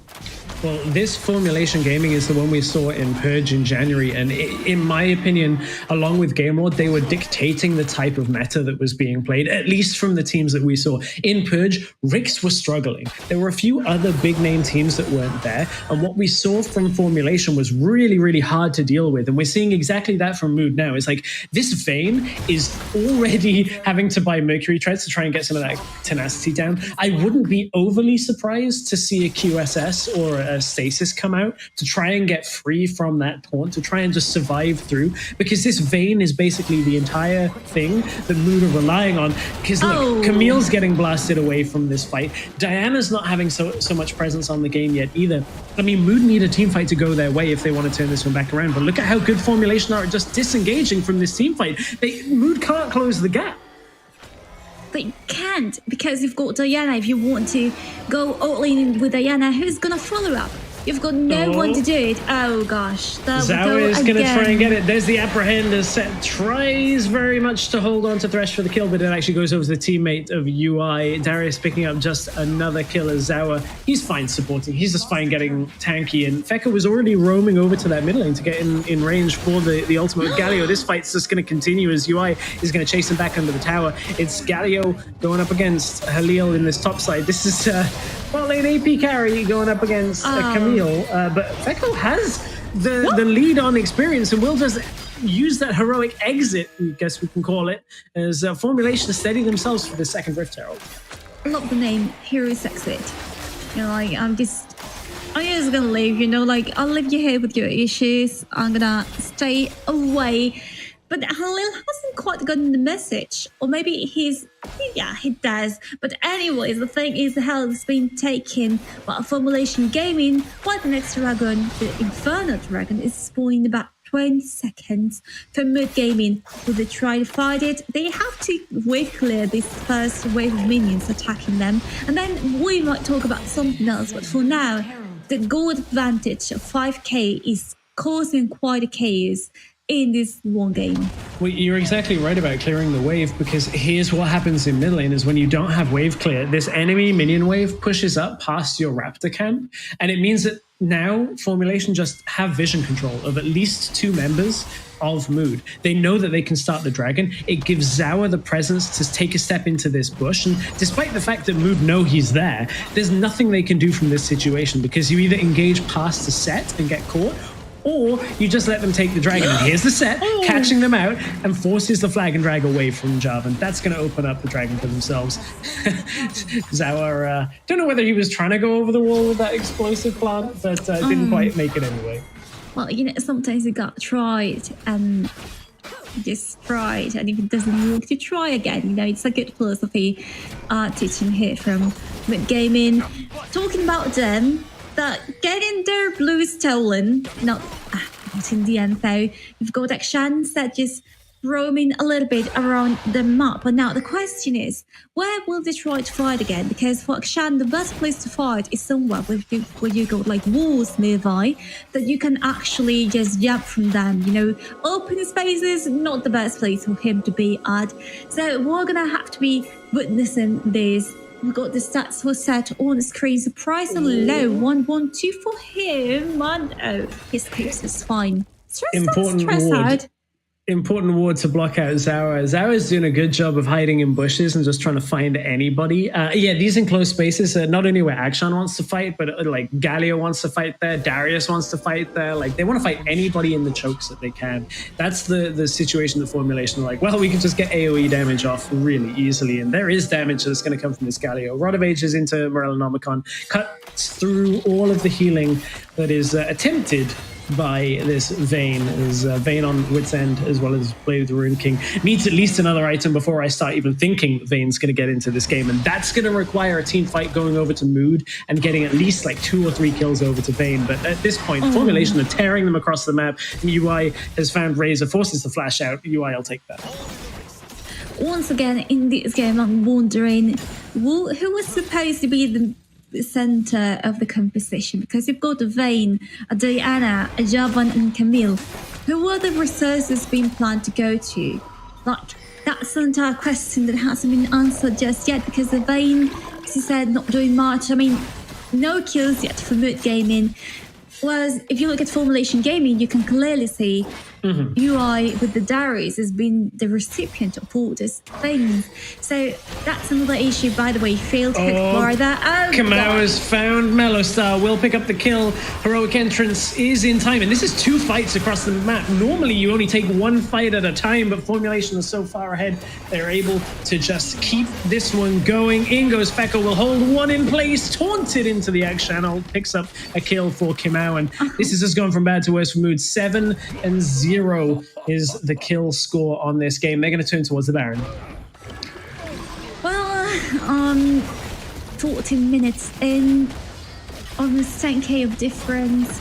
Well, the fun thing here is somehow the game is being able to take towers away from Formulation Gaming, indicating that maybe against bigger teams, the red side team, so Formulation would be doing so well, but we'll have to wait and see if we actually win this game. We've seen comebacks from this kind of situations all the time, and this is a lie, by the way, but I'm trying to hype up Mood Gaming a little bit, you know. So yeah, let's see what they can do. They're gonna be sieged by Formulation. Will they survive? Won't they survive? I mean, they've got no tools to actually all in, try to pick some kills here and there. I don't know, Stress. At this it's point kind of in funny. time, Like, these towers have gone down in a way because of the strength of Formulation's, the way that they want to play. Like, what happens is you have the Galio out on the side lane against like either Camille or Diana. We saw this in one of the last fights. And then Galio just goes, see ya, we're going to go win the fight, and leaves the opponent in lane. And they've had like Camille and Diana taking time, and they're like, well, I guess we'll take a tower as a consolation prize for losing the fight and losing the objective. So I appreciate wanting to hype up Mood so much, but Mood's game so far, I think, has unfortunately been forced out very well by Formulation. Like, Formulation knew they would force Mood onto a hyper carry, and then they just punish them like this with this heavy team fight comp, because this Vayne needs more time. Vayne does not have time in this game to scale up if Formulation keep the fight going. time and resources. She's not as independent as someone like to be. Double apprehend into the explosive cask, and there is the end of time for Mellow Star. It's going to be a tower going down in the middle lane. They've already taken one in the top lane, and Formulation are going to wrap this game up. Apprehend hits again. There's the Cataclysm to try and stay through, but Galio is going to make his heroic entrance. Finally, one kill on the board for Mood, but I think it's going to be a kill in exchange for the Nexus in this series, as Don has, however, been caught. Maybe this was an overreach from Formulation. They still have managed to deal a ton of damage here, but can they pick up a couple of kills? Maybe this is enough for them to be able to take it. No, here comes Kamau, going to shut that comeback down right before it starts, as it's another kill going over to Formulation. They still have Baron buff minions for a moment or two longer, as it will despawn. Formulation may have to reset here, but they're going to take at least 2 inhibitors. They're looking for the third. Are you sure? I think they can close the game if they want to. They've got the wave in the middle, they've got the wave in the bot lane arriving as well. They should be in a good position, but once again, they're not paying attention to me, so they're going to be back in away. Finish the game. Thank you very much. Of course, you've destroyed the towers. What else do you need? I mean, for those of you that play Vayne in solo queue, you are like licking your lips at 3 players overextending to try and take the Nexus down on low health. Like, that's Vayne City, where you're like, okay, I'll just heal up and I'll get 3 kills here, and you won't close the game, and we'll come back into it. So you got to play it out carefully. The next Baron's coming up as well from Formulation. They're going to be able to take this very easy because the minions take it down. Sour is fighting 1 versus 2 in the jungle at this point. It's too far ahead for Formulation, as they're going to be able to now fight 3 versus 4. Are they going to be able to survive through this? This might might be an overstep here. Out comes the Darius ultimate. It wasn't enough to pick up that first kill, but there's enough damage coming through from Formulation, and while Vayne has picked up 1 kill, I don't know that it's going to be enough to do anything to turn this game back around, as with 3 inhibitors down and now 2 members of Mood down. Formulation should be able to just clinically end this game, and they're on the hunt. Formulation are looking for the last few kills to shut this out, as Halil, forced out of the base, will get caught, does hook shot the way back onto the fountain, but it's not enough. Formulation are going to close this game out in their characteristic Galio bot style and take the 2-0 over Mood Gaming. 18 minutes in, and the win is there. Okay, what's happening? I'm so confused. I'm not confused Please at hold. all. This is what we're expecting in game 1 from Formulation. They rock out with a Nunu, and I'm like, what are you doing? This is not Formulation that I know. This is not the team that I have casted before. However, this time, this is the Formulation that I'm excited to watch. This is the Formulation that, like, we're just going to fight you. We're going to use the Galio in the bottom lane. No one else is doing this. Just keep fighting, keep the aggression up, and shut down this late game scaling team before Mood can ever get it going. I don't know. I mean, I had such high hopes for Mood Gaming. I was expecting them to perform much better given the history together, and then nothing. Like, what? I think some of this comes from the fact that, like, Formulation are very, very comfortable in this meta. I think for me that's one of the things, like, they've had above other teams is they've been playing this style since January, so they've had a lot of scrim practice. We heard Snitch talk about it in the interview earlier, where it's just like constantly scrimming again and again and again. So they have this playbook where they're like, okay, we know exactly what we're drafting towards. People can't ban us out, and it's so comfortable for them in this game. Like, the Galio bot looks so easy for them, and they pair it just with a couple of other bruisers, get the fight started, and easily walk through Mood. Look, Stress, I love you. I do. But if you mention the purge of January once again, I'm gonna... I mean, it's some of our only games that we have. It's some of the only games that we have to go on, right? So I'm kidding. I know, and I wish I was there to watch it. Unfortunately, I couldn't be there because I wasn't invited. But anyways, it's not about me. It's about this one game, which Mood Gaming lost. So it also means they lost my predictions. It's okay. I lost my predictions in week 1. Don't worry about it. No, I lost yesterday. I lost today.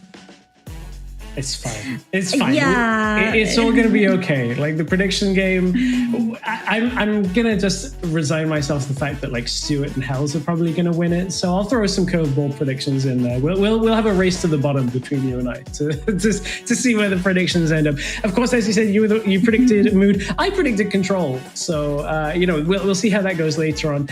I think it's Hells, Stuart, and Scoundrel that are going to be fighting for that crown. I want to take a look, not at the predictions, but I want to see the play of the game. I should say the stats of the game first before we take a look at some specific plays. But I mean, like, Kamau on this Gragas looking great.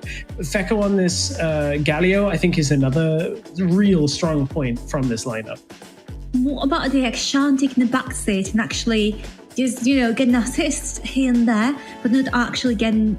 I mean, he's done quite a good deal of damage, but in the end, I appreciate that there's this meta where mid laners tend to take, once again, more of an assistant position to the junglers, to top laners, and that shows. And look at this, Mood Gaming had the game after the, however this is right, like up to 7 minutes in. Yeah, I mean, they won the early game. I think they just about won the early game, did Mood Gaming. I think that Akshan was there just to make sure they were all melee range. It's like one of those things where you're like, oh, you've got 4 bruises. We should probably bring somebody that can attack towers fairly comfortably. Let's take a look at the play of the game and see exactly the moment where it went bad for Mood. I mean, loading in went kind of bad for Mood. I want to see more from Mood next week, but this was our play of the game. Oh, I thought it was player of the game. I was so hyped up. Oh, we'll get that. Anyways, this was a cataclysm that set things up for Formulation Gaming. It started out with a set versus 2 people in the jungle, and then it is scaled up to a 4-team fight, 5 versus 5, which obviously, as any of the team fight in today's games, didn't end well for Mood Gaming. No, did not unfortunately end well for Mood Gaming. A little bit sad. I was hoping to see a bit more from Mood. I think with some time they can bounce back, and of course they'll have their opportunity with the last chance qualifier after the lower bracket. Of course they have first of all have lower bracket, then they would have the last chance qualifier. But looking at the fact that only one team from this entire bracket is actually going to go on to the finals. It's kind of a difficult spot for a team like Mood, where now you're in the lower bracket alongside some really strong competition. Formulation, you can see, have advanced to the second round of the upper bracket, but this is these are the huge matchups now. We've already mentioned Game Mode and Team Queso. Rix versus Navi is huge. Even Zero Zone and Viv is a massive topside matchup. And Formulation now await the winner of Control and Dark. Mood, on the other side, will await the loser on the lower bracket side of things. So a lot of hype matchups to come. So many of these teams are not going to be able to make it to the final. So we've got a lot of games still to play. But now it's time to find out who our MVP is. Now is time to do the drum roll and see exactly who it's going to be. I think there's actually a couple of players that could be from this series. But our MVP from Formulation is going to be... a replay. Kimao from the jungle. I think that's a deserved play. Played this Nunu, played the Gragas in game 2. I think he had a very solid performance. Absolutely. Now, Gragas and Nunu kind of easy to play. Can we watch something more riskier next week? I'm just pushing these players up to the limit. I want to see more. I'm never happy with whatever they do. So come on, bring it up. Bring the Bane jungle. Come on. No, don't bring. If anybody brings Main Jungle into competitive or my games, I'm just gonna make sure everybody gets banned. I don't even have that power, but what I do have the power to do is hear from one of our winning players. It's Don with Stuart for an interview. Thank you very much, Stress. I'm indeed joined by the Don. The Don, congratulations on the victory. How does you and your team feel after that one? Yo, what's up? Can you hear me? Yeah, I can hear you all good. Okay, perfect. Well, it was good performance overall. Nothing to say, we did what we had to do, and it was kind of expected. Yeah, and good performance. Thanks to Moviva for the good drafts, I guess. Yeah, I mean, talking about the drafts as well, we saw you play in Purge before. Stress has mentioned it a few times. The Galio combination in the bot lane as the AP carry was set as well. Is that something that you've been practicing a lot and that you're happy to, pick up for the rest of the tournament?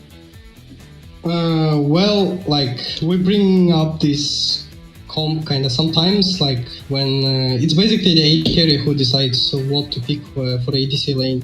So overall, it's not our, prepared comp. It just comes out randomly. Yeah, of course, that's fair enough. And next up, Control against Team Dark. You will be playing the winner of that. Any predictions going into that? Who do you think is going to win? To be honest, both teams are pretty good, and I think the game will be super close. But I think that Team Dark might win that one. Awesome stuff. Thank you, Don, for joining me on this interview. Good luck for the rest of the tournament. Hopefully we'll be able to speak to you again soon. Thanks very much. Back to the cast. Thank you. Bye-bye. I mean, Don says it's not their preferred playstyle. That's fine. I understand that might not be what the team want to play all the time. That's what I want to see them play. That's how I love to see them play. And when I'm casting Formulation, I'm going to tell you to expect that too. It was a fun series, and thank you very much, Carmine, for joining me for casting the first series. You're going to be joining us for our second series between Control and Dark, which we'll be back with in just a few minutes.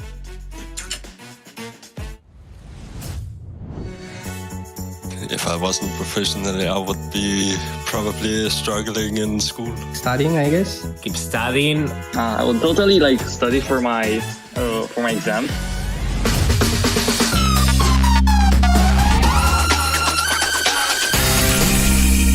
Well, I would be 24 hours for 7 studying, I guess. I would probably keep studying or maybe join the Army Force in Spain. I would be a professional programmer as I'm now. I would probably parkour around. I'm still learning high school, and this is my last year of high school. But due to Wild Rift tournaments. I mean, like I'm studying while playing, and yeah. Probably streaming full time, hopefully. Oh god, I don't know. Like there was no plan B for the moment. I'd probably still be in school. I don't know what I would be studying. If I wasn't playing Wild Rift professionally, I would be probably homeless at this point. That's why it's a big opportunity for me, guys.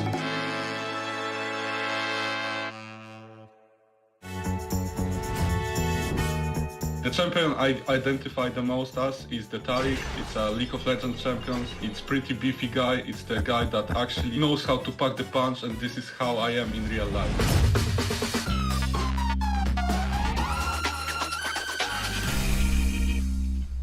I would say Yasuo. It's like from males. From females, I would say Irelia. I identify with Corki the most because I have no abilities of my own and I rely on vehicles and technology to support me. Zed. I like to solo bolo. I'm the best Janna in the world, so it would be Janna. In this meta, like the most played champion will be like AP carries, Ziggs and Orianna. I was OTP Lee Sin for a lot of months. Yeah, it's a very good champion. I like it. Lucian. The reason I love Vayne so much, a lot of mobility, a lot of outplay potential, has stealth. It's kind of like an anime arc where you kind of start off slow and you become stronger and stronger. I think it's Fiora.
Welcome back, everybody, to day 2. I'm James O'Leary, joined by Stuart for Control versus Team Dark. And is this going to be the moment where we have a 2-1? Stuart, I want you to put your entire analyst reputation on the line. Just it's a yes or no. 2-1 on this series, yes or no?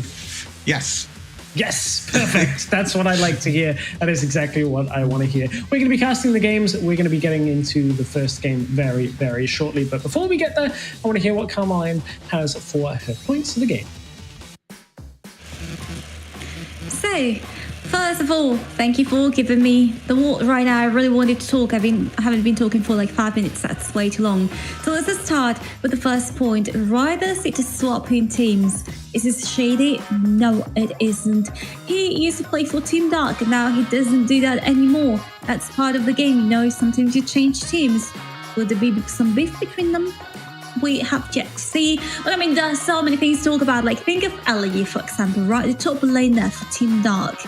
Nux and Guillotine, if you're not familiar with the game, that's Darius Ultimate, and also Darius is the favorite champion for LG. He plays it every time he can because he usually gets banned. Suspect that as well.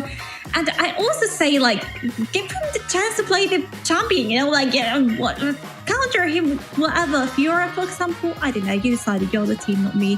And finally, of course, we gotta talk about controls, KTRLs in short, rework. What does that even mean? Well, it means that they essentially changed the entire roster. They only kept one of the players. So we'll see how that works for them because, oh no, maybe with the new roster things gonna go well. Maybe they go well. I don't know. We'll have to see again in games. I'll leave you to it. No casting this one. Not casting this one. Peace out. Thanks, Caroline. I mean, we talk about Control. Stuart, you've played a little bit with the members of Control, at least some of them. So let's take a look at the rosters and you can fill in the players, perhaps the people are less familiar with at home. Yeah, I mean, for people who don't know, I used to play with Komoto actually in the Origin series last year as well. We did get into the top 8, so that's kind of my my high moment that I can say on broadcast. I say that I have been a top 8 player. So yeah, you got E-Man as well, who I know very well. Ryder Zito, which Carmeline spoke about. Ferox and Jash on the side of Control. And in Team Dark, we know these players as well. Elegi, Sync, is it Chingsi, Mario, and Juicy? Yeah, Chingsi, Mario, and Juicy. So we know some of the members of Team Dark, but Control, we don't really know too much about. I mean, some of the players I might know about personally, but for everyone at home might not know too much about. Team Dark are a bit more of a familiar team. We saw them a bit in a few of the community tournaments. One player that those of you that have played a lot of ranked and you know, in client, when you pick a champion, you go to build, do your builds. One player that you might recognize a lot, E-Man of Joy on the ladder, I believe, right, Stuart?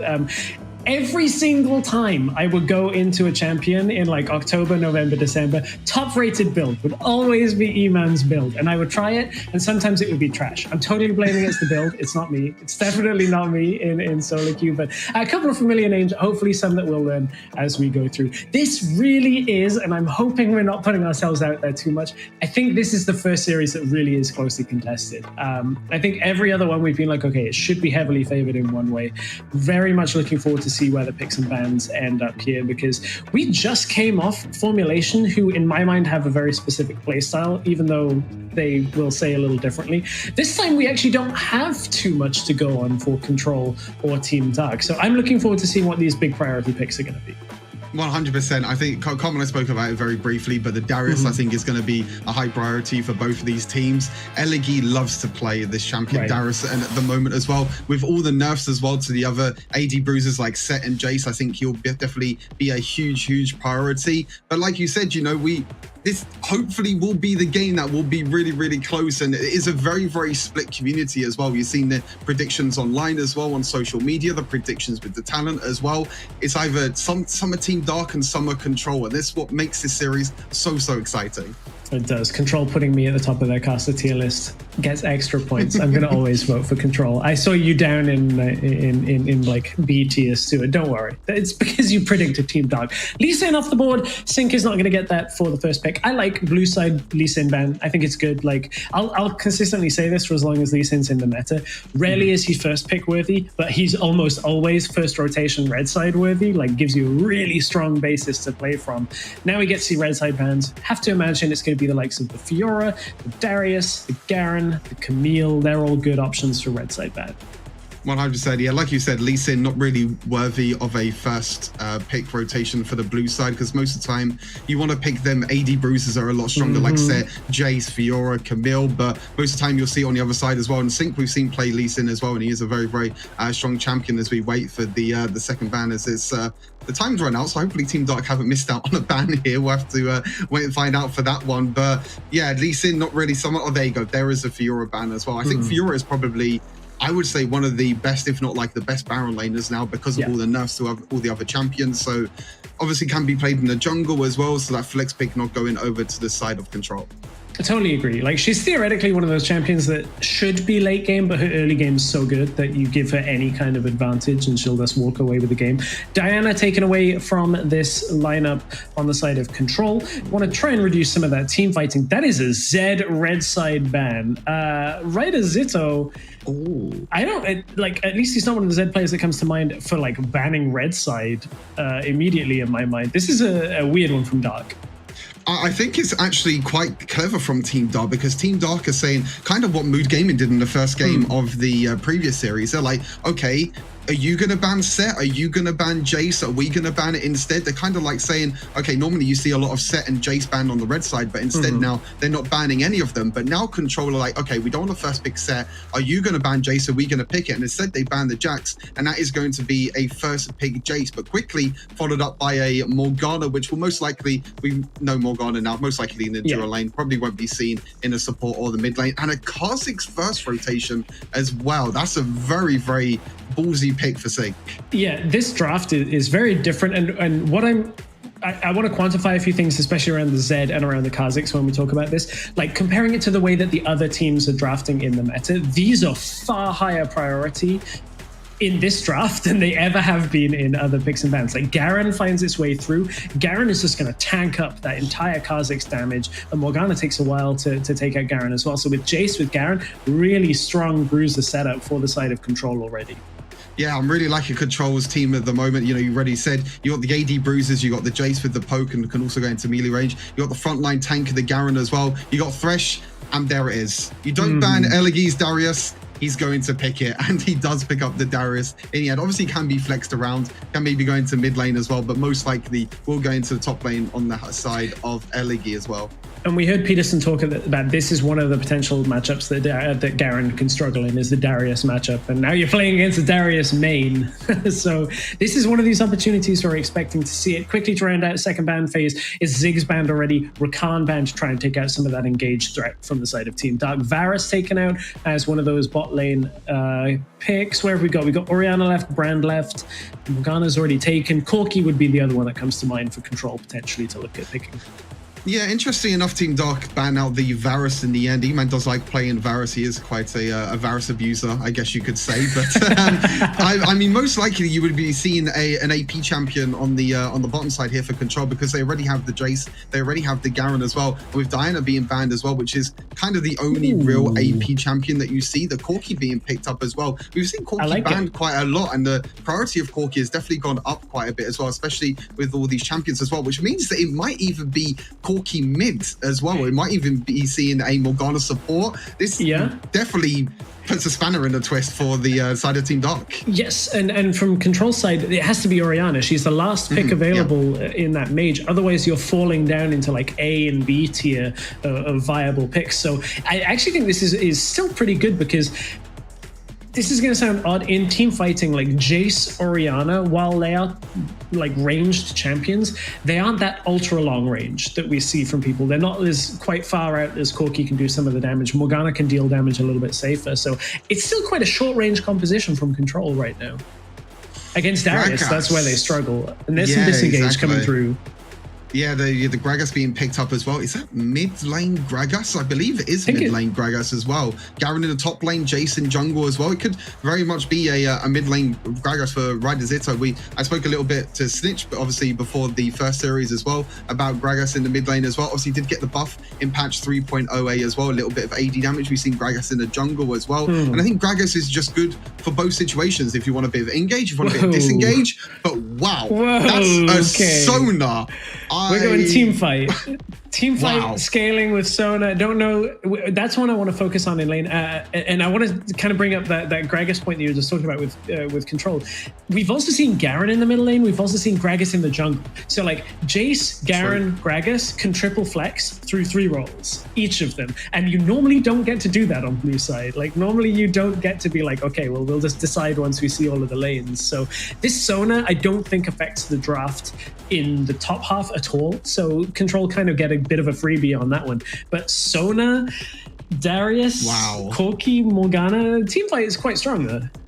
Yeah, the Sona, I mean, this is the first time we've seen Sona picked or banned in the WREC. And it's a very, obviously, late game champion, mid game champion. In the early game, you don't really have too much pressure. You can poke a little bit, you can heal up a little bit as well. But it's really when he gets into the mid and the late game with Sona, once she has that Archangel stuff, once she has stuff for the flying water and items as well, she can keep spamming her abilities. And when you have a bruiser like Darius by your side as well, if you can keep healing the Darius and keep buffing the Darius as well, and we know how well Elegi can play on Darius, he could probably run over this game. But Stress, I'm really excited to get into this game. Both these drafts are really, really spicy. Both these teams are so close as well. I can't wait to get into this game.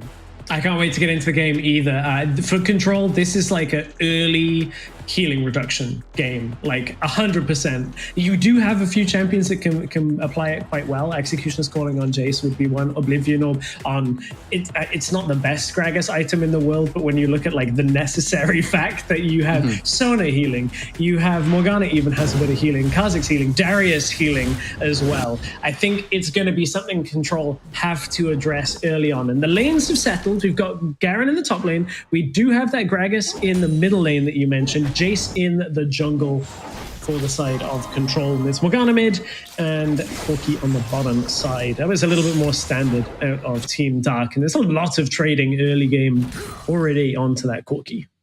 Yeah, one thing I want to mention as well is actually this mid lane matchup, Morgana against Gragas. You can see already, right as Izzo is really struggling. And this mid lane matchup, Morgana's going to get so much high priority in this mid lane, which will allow her to roam around the map as well. And I really want to see Sync try and take that as an advantage, try and maybe take double Skull Crab to wow. Already this bot lane duo, Komoto and E-Man. I'm really excited. I know both of these players. I know them so well, so seeing them play competitively is really exciting for me. But already, you know, the aggression, and I spoke a little bit about Sona and Corki. They don't really have the best of early games. And when you have a Thresh in your lane, Orianna doesn't do the most of the early, it doesn't do a lot of early game damage. But when you have a Thresh that has a lot of playmaking potential as well, and you can even see Jace as well going down to the bottom side. Looks like it will be a split map for now. Josh is going to ward the river, and we'll spot out Sync eventually. I think there you go. We'll eventually spot out Sync, but.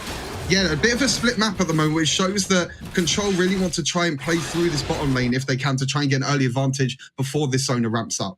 I think it makes sense. A-Man woke up and shows violence this morning, walking into lane, just throwing those empowered auto attacks. For those of you perhaps that don't play Orianna a whole lot, one of the things is the passive, at least in PC, I'm pretty sure it's the same in Wild Rift, has additional AP damage on it. So that's what makes her a little bit stronger than some mages in the early game. Typically, a lot of AD carriers don't care about that and deal more damage. But Corki, as you said, takes a couple of items really to have most of his damage come out, especially once you get those rockets at the ultimate stage. So we'll keep an eye on bottom lane. We'll keep an eye on top lane as well, as Josh does not have his ultimate, and he is picking a fight against the Darius that does LNG. Is it enough? No, yes it is. It's the bleed. First blood goes to Elegy, and that's the worst possible start potentially for Control. They are going to be able to clean this one up with a kill going over to Jace, but not the start they were hoping for, with Elegy picking up one kill.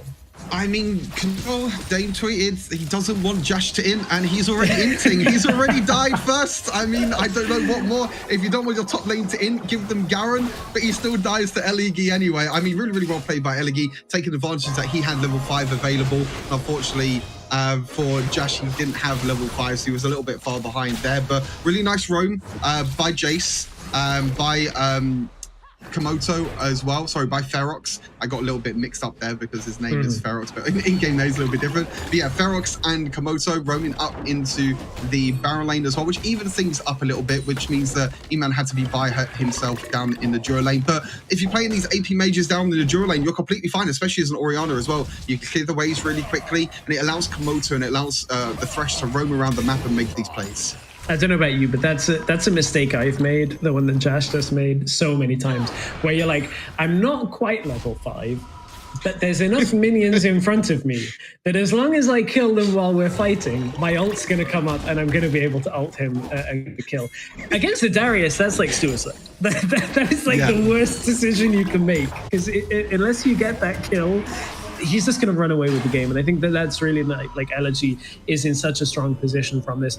Double Black Cleaver's already completed. This is that slightly different Corki build that we've seen. We've seen a bunch of different builds on Corki. You've seen Triforce, you've seen, I believe, Manamune, people were building at one point. Like, this is going to be a Black Cleaver Corki build, which we were talking about this last week, where you can stack it up really quickly off his E, and in the same way that like Darius stacks it up very quickly, you can shred through the armor, but I don't know how effective that is in this game. It's only really going to be Garen that's stacking armor, and while he does stack a lot of armor quite quickly, I don't know whether that's as impactful as you'd like it to be.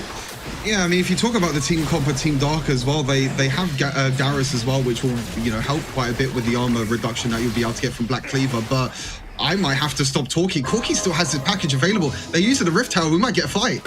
Yeah, we may very well get it, but Control are going to be able to take the Dragon at this point. This is where you back away and just focus down on that Rift Herald, as the objective's gone. No real use of fighting here, so you can pressure behind the turret here. Control are a little bit low. Here comes the package just to cut off the rest of Control, and Control can't get in range yet to get the kill. Valkyrie over the wall. Really well played. Reserved by Team Dark. Control got the Dragon, but as soon as it was gone, Team Dark go, okay, well, we just need to cut our losses, take the win where we can, use this Rift Herald.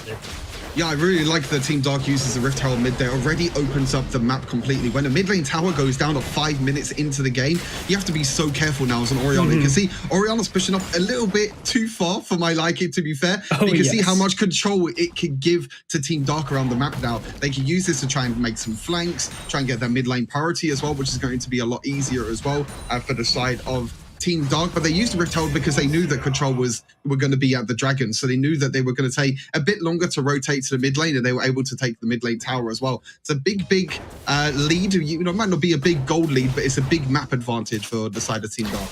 Yeah, I think if E-Man does that on the Orianna where Thresh is not around, I think that is like pick central against the Kha'Zix. The Kha'Zix is going to find you, isolate you, and shred through faster than you can survive. We haven't really talked much about this Kha'Zix. Doesn't find a lot of meta play. I feel like partly because this bruiser meta generally tends to be so short range that you need an engage tool sometimes to come from the jungle. So we see a lot of Lee Sin, we see a lot of Jarvan. Kha'Zix doesn't really offer that on his own. He's more about getting picks, right? Yeah, for sure. I mean, when you have these AD bruisers, it's really hard to try and get picks with Kha'Zix because he wants to try and burst people down. But when you're against the likes of a Garen, a Jace that's going to be building a little bit tanky, even Gragas a little bit as well, and even Thresh, you know, Kha'Zix like to play against these enchanter supports like Sonar that they have on their team at the moment, like the assassins as well, because that means that Kha'Zix can jump in, can try and get them resets and try and assassinate himself. But against these AD bruisers, you don't really see Kha'Zix that much because of that as well. But if you can get ahead with Kha'Zix, if you can get a few items under your belt and a little bit of gold as well, even if you are against tanks like Garen, you can still try, you know, you can still one-shot them. That's the great thing about Kha'Zix. Well, there's 3 members of Team Dark down on the bottom side. They're making a play on top side as well, under the turret, just to try and get any damage down. So this 3-man stack on the bottom side is just going to play the defensive way of controlling the map. Generally, you cannot make a play on one side of the map while also making a play on the opposite side. The number imbalance is normally too different. So you always have a weak side and a strong side. You have to be careful on which you're playing on. That's macro that I'm sure over time will get dictated in Wild Rift. It will be a little bit different to PC, but a lot of these like fundamentals are quite well established. So Dark and Control playing this game out quite slowly and carefully. I feel like that probably benefits Team Dark with this Sonar. It's giving Sonar time to get into the game and get items. I think on both sides, I think they both have a pretty decent late game comp. I mean, you talk about the Sonar. The Sonar is probably going to be the big late game tool for Team Dark. They do have the Corki as well that is going to be scaling up Morgana as well. On the side of Control, they still have, you know, they still do have a little bit of scaling as well. They have the Orianna for themselves. They have the Jace as well, which in the late game, that Shot Blast Acceleration Gate is something that you do not want to put yourself into, and especially Jash as well on the Garen is going to be building really, really tanky as well. But Rift Herald's up in 10 seconds. Both these teams want to try and go for this Rift Heralds. Yeah, right, Azito's not here, but look at the damage that's already come out from the Garen. That's one of the reasons why you've seen so many bans already. Double kill, and surely this is Control looking to pick it up. Elegy will try and get a kill off that first ult. Does get it, so got the reset, and now out goes Kamulto and can't quite find the distance out from this fight. It's 3 for 2 overall in favor of Control, but the health bars are so low. Everybody splits, and we're going to go for a secondary fight for these objectives. Great hook by Komoto there. I believe he hooked the Kha'Zix in the end. I don't know if it was Kha'Zix or Sonar, but in the end, the follow-up for Josh as well, flashing in, using the ultimate as well to pretty much execute the Sonar. And you can see the problem that Sonar has in this sort of early game that we're still in at the moment is that if you do get caught, especially with the likes of Garen as well, with the execute damage and the true damage that he can deal as well, Sonar just gets completely obliterated off the face of the map. It's going to be Team Dark that are going to get the objective in the end. They were able to get out on the map sooner, and with the Dragon up as well. And you can see this mid lane priority that I spoke about already. Control can't really do anything as well, especially with this mid lane, because they don't have a tower to fall back to as well, which gives Team Dark this huge priority in the river as well. But there might be another team fight. This could get spicy. Yeah, they're waiting for Ryder Zito's ultimate to come back up. It's only a matter of seconds away, and they've got all of their team fight ults. If they can get this to connect, it could be huge for Control, and they've already picked up one as Darius Elegy gets one. Can he reset off this? Doesn't quite get the second one, as Garen is going to be able to shut down for a double kill on his own. And now they're chasing. It was stolen by Jace. They land the hook. Aren't going to go for it. I think that's the right call under this tower. You can swing back out to middle lane to rejoin the rest of Control, and they have taken control, at least for now, of this game. You can see how close these team fights are, Stressed. They're just back and forth. Elegy was trying so hard on the backline there to get the resets. He did get the reset on one, tried to land the ultimate on the second one, but unfortunately fell as well. But Josh, I spoke a little bit about him hinting, in the early laning phase. He's got 2 double kills in a row now on this Garen, and it's absolutely crazy. We're going to look back at the replay as well. You can see even though Team Dark did have control of the river, they kind of gave up in the end. You see Elegy trying so hard in his backline, but you can see the Garen in the end just like, yeah, I'm just going to do Garen things. I'm just going to slam on you. See Elegy as well on the backline, trying so hard to get the resets, but in the end, another double kill. E-Man trying to flash in as well. The hook did land from Komoto, but unfortunately, they didn't want to tower dive that far as well. And there's more fights in the duo lane. Nothing too crazy happening at the moment, but look at the gold lead, Stress. We are dead even on gold. 2 towers to 1, but Control, they have 2 dragons. They have the mountain and the ocean dragon.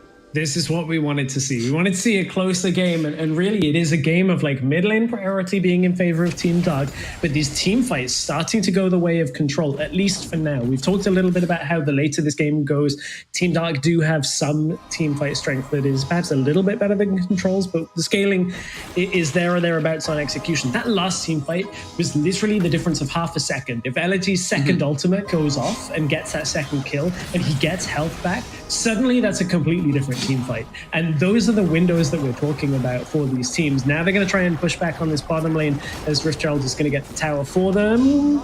Oh, didn't get it before the first charge, so won't have a full health Riftchild for the second tower. Wouldn't have been much more than 1 charge anyway, but it is 5 members. They pulled Jace back to try and reset, but this Riftchild is likely to die before it ever gets the second charge. Disengage comes through. That should be the end of this phase for Team Dark. Yeah, Josh got a tower up in the top lane as well, in the Baron lane. So overall, an even trade for Control, even though they were in a bit of a disadvantage as well. But a great disengage and a great explosive cast by Ryder Zito just to stop the Rift Herald from charging in and stop Team Dark from maybe trying to look for it. But yeah, this Garen at the moment, Black Cleaver completed already, Sterox Gauge, Dead Man's Plate. That is one tanky Garen. Yeah, that is one big, beefy Garen that you don't want to deal with. 4 1-1 now as well. And honestly, if you look at the side of Team Dark, they kind of don't really have a lot of consistent damage, I would say. I mean, the Corki, if the Corki went for I would say a crit build instead of going for this Black Cleaver, maybe might have done a little bit more damage. If you don't know, Corki's third ability, you'll be able to shred the armor and shred the magic resist of the champions over to the side of Control. So he'll be able to do a little bit of damage as well, but because he's building Black Cleaver, I don't think he's going to do a lot of burst damage, as sometimes you see this crit build. But you mentioned before, I wanted to quickly mention something. You mentioned before the draft as well, the anti-heal over on the side of Control. The Gragas, the Orianna as well. We might see maybe a Bramble Vest come out. I like to see a Bramble Vest on the side of Thresh and on the side of Garen as well, because if Orianna and Gragas doesn't do any damage at all to these frontline tanks, and if they are attacking, likes of the Garen or the likes of the Thresh, they will be able to get the anti-heal as well from the Bramble Vest. Yeah, absolutely. I mean, Garen's one of those weird picks where if you don't want to go Bramble Vest right away, which is fine, you can force it to apply if you buy an Executioner's Calling. I'm not advocating for it, but like it's a secondary option, right? Like I kind of would love to see that. But I mean, that's kind of the analyst's dream, is when you're like, they need anti-heal and they buy anti-heal. Because the analyst's nightmare is where you're like, well, you need anti-heal, and then like 6 items in, someone's like, okay, I'll go buy 1 Oblivion Orb. But we're setting up for this team fight as Control are looking to take the 3rd dragon. They already have 2. What to apprehend, looking for the fight. There goes the package all the way through. But look, the damage is not quite there. They're not able to turn it back around. But after the crescendo, here's the back end of the team fight with this Sona starting to get the damage done. Elegy did not get the reset on that, but I think the damage has been done. Control started this team fight so well, and it's now all on Jash to try and turn it back around because they have lost 3 members already. What a start to the team fight, but what a turnaround for Dark. Yeah, it was the package in the end I think was so huge for Mario. The package across the entire team, and it split up Control as well. And when they were split up, the Sona flashed in with the crescendo, but I might not have time to talk about the last fight. They're going to try and go for a Baron still here. Yeah, there's no smite available on the side of Control, so they're just going to have to get the health bars low and try and force Team Dark to stick around. They have so much AoE damage, but Raidasito can't quite do it. He's picked up 1 thanks to the Baron damage, but the Baron has gone over to Team Dark, and this game is on a knife's edge between both of these teams.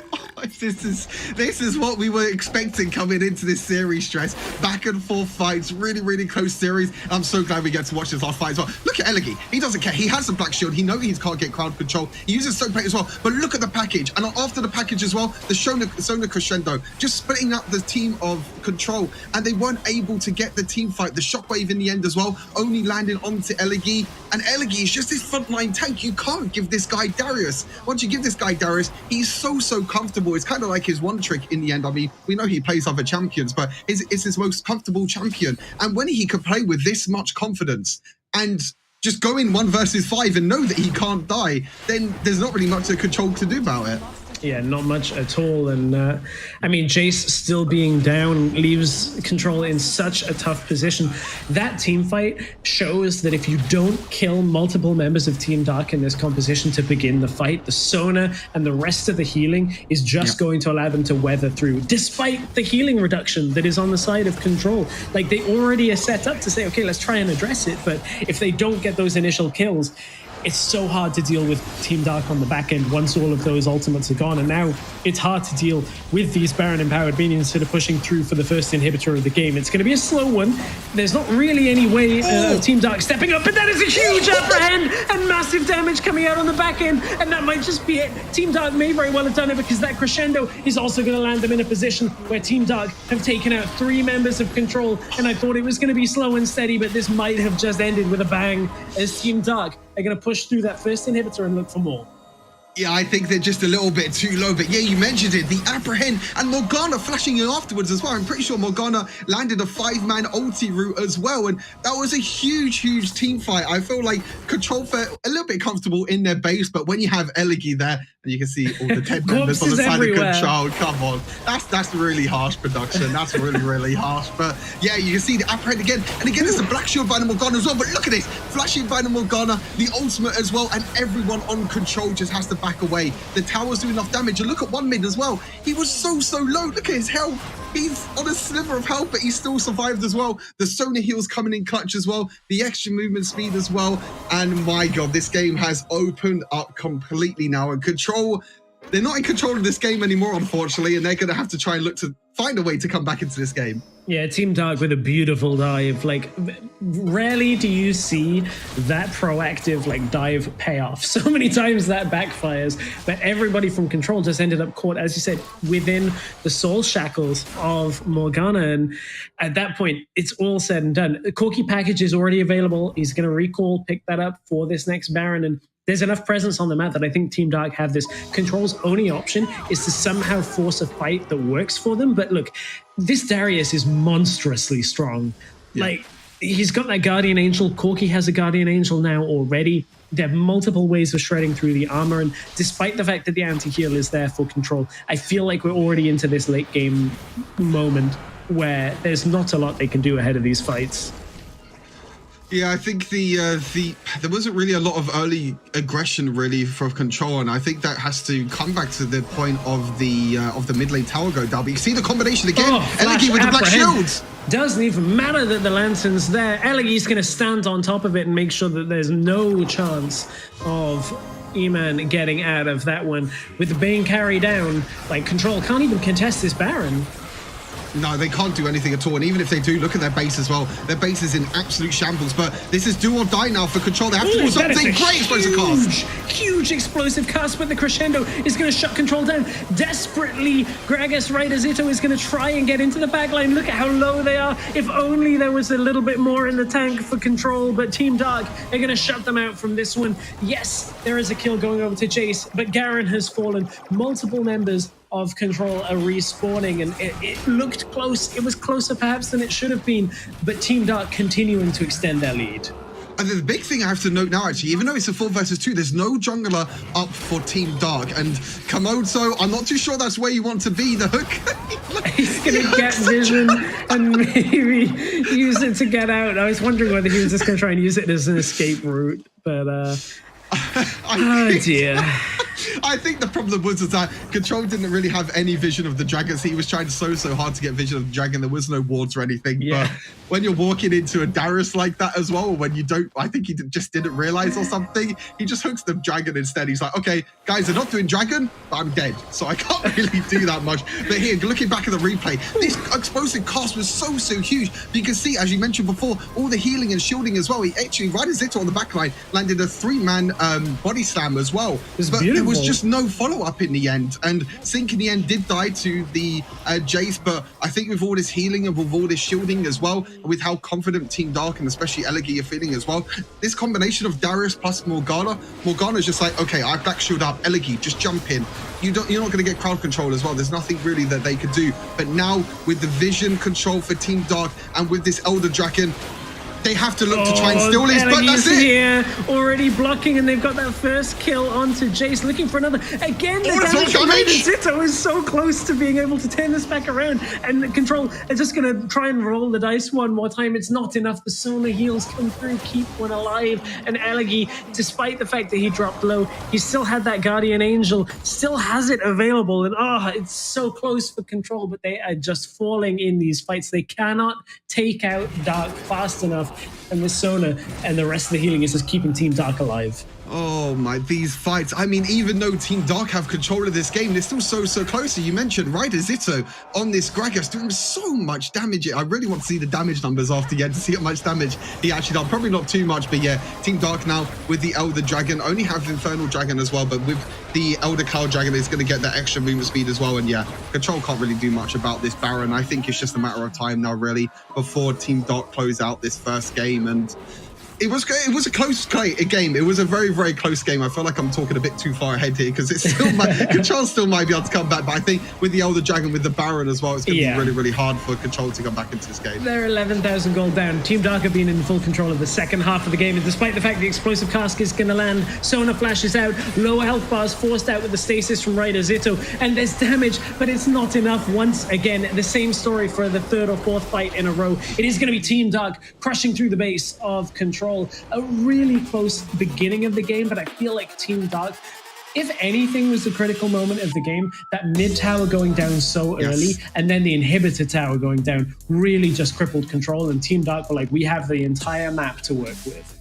I really like how decisive Team Dark were, especially after taking the first Rift Herald. They were like, okay, controller at the Baron, let's take this mid lane tower. And the mid lane tower opened up the map so much for Team Dark. And Control was just kind of scared after that point as well, because when you don't have that mid tower available, it's really hard to push up and to try and take control of that mid wave, because, you know, there might be a Kha'Zix jumping behind you. There might be a Darius behind you. There might be so many things as well. But yeah, looking at the replays as well, the early game was so close, especially in these team fights as well. But I have to mention Mario as well on this Corki, the multiple packages across this game as well, just splitting up the fight for Team Dark really helped them.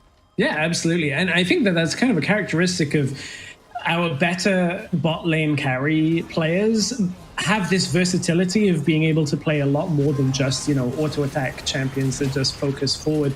For instance, like we've seen Feko from Formulation land really good Galio ultimates. Now we see this in the side of Mario with great packages. I think those kind of are a sign of some of our names to watch in that bottom lane.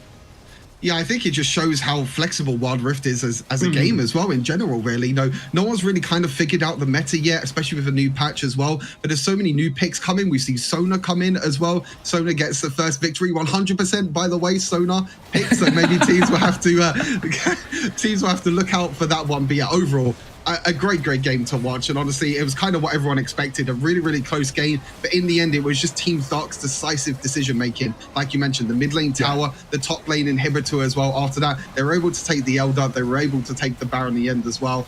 And yeah, Control, unfortunately, falling after the first game. But I'm really excited to see what they have planned for the second game as well. Me too. I'm looking forward to it. I mean, Team Dark, I think, seemed to be just a step ahead on the macro game of Control, which is exciting because I think Control, some of the team fights were going their way, and if it wasn't for the healing composition, I think we may very well have gone differently. But Team Dark have put that first win in the board. Let's take a look at the stats. You mentioned about wanting to see some Gragas stats from Ryder Zito. It's so sad because he's 2, 3, and 4, which doesn't look like a great stat line, but the number of fights he actually almost won for Control was so tragic that it was just not quite enough. Yeah, single-handedly, he was doing so well. The explosive cast, the body slams as well, but there was just no real follow-up. You can see the damage overall was actually pretty even, really, for both teams. Surprisingly, Morgana did a lot of damage, and I think the reason why Morgana did that much damage was that play in the Baron lane that we saw, where he flashed in, he was able to land the 5-man ultimate. But look, you can see here the gold lead throughout the whole game is really just after about the 15-minute mark, the Team Dark just excelled their gold lead. And Control, they did have a bit of a gold lead as well, even though they did lose that mid lane tower. But again, even though you do have a gold lead, sometimes it is that control of the map that you have to worry about.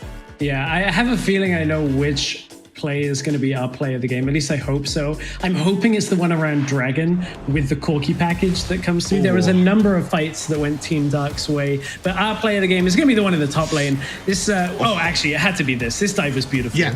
I was hoping this would be the play of the game myself. The 3-man Apprehend with the Black Shield that Elegi had available to him as well. And then after that, Morgana flashing in, using the ultimate, getting the root as well. And that was kind of nail the coffin, I feel like, for the game. They took that top lane inhibitor. They were able to control the map as well with Team Dark. They come out on top for game number 1, but I hopefully it won't be too long until we get into the second game. Yeah, hopefully this isn't the last time I'm saying this today, but keep with us. We'll be back in just a couple of minutes for the next game in the series between Control and Team Dark.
Ready?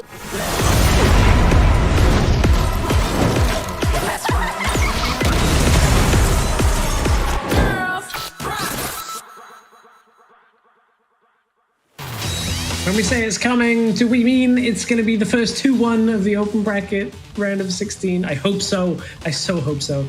Stress here with Stuart for Control versus Team Dark. And we promised you a close game. We gave you a close game for game 1. So I hope it's the same for game 2, Stuart. That was one of the most enjoyable games we've casted so far. I think that was probably one of my favorite games throughout the whole of the past 2 weeks and around the 16, to be honest. So close throughout the entire game, really. And you just saw it with the goal graph as well before. After 15 minutes, that was when Team Dark were able to accelerate that goal lead. Well, let's hear what Carmeline has for us for her key points going into game number 2. So, Team Dark, shall I say Team Dunk? Essentially, they picked Zona, who hadn't appeared in competitive for quite a long time. And there we go, they won the game. So please pick Zona in the solo queue. She's really powerful, she's really nice, and she's also my main. So thank you very much for that one. Now, for the second thing, can we talk about the poor dragons in this game? It's not only that they get killed again and again, but it's also about them being, you know, like, what's about it? In this game, everyone was taking one dragon, then the herald, then the dragon. We go to the other dragon. Set the game before that happens, please. And finally, the never-ending story. Back and forth with like 50% of things that both the Stress and Stuart said during the casting. So I want to bring you this amazing masterpiece by singing a little bit. This game was never-ending story. Da da da da da da da da da. Back to you. I can't tell whether I'm in Neverending Story or Stranger Things. Those of you that watch Stranger Things will get that that's a quite apt reference. We're not going to turn this into the musical edition, otherwise I will be singing for the rest of the broadcast, and nobody wants that from me. I'm sure I will as well. But you will as well? All right, next week we'll do all singing, all dancing, Wild Rift European Championship. So, I mean, there was a lot to unpack from that last game. Ryder Zito, I think, if he was on a champion that could, like, do a little bit more finishing damage, I think we might very well have seen a different story there. It kind of one of those players that I want to watch heading into game number 2 now.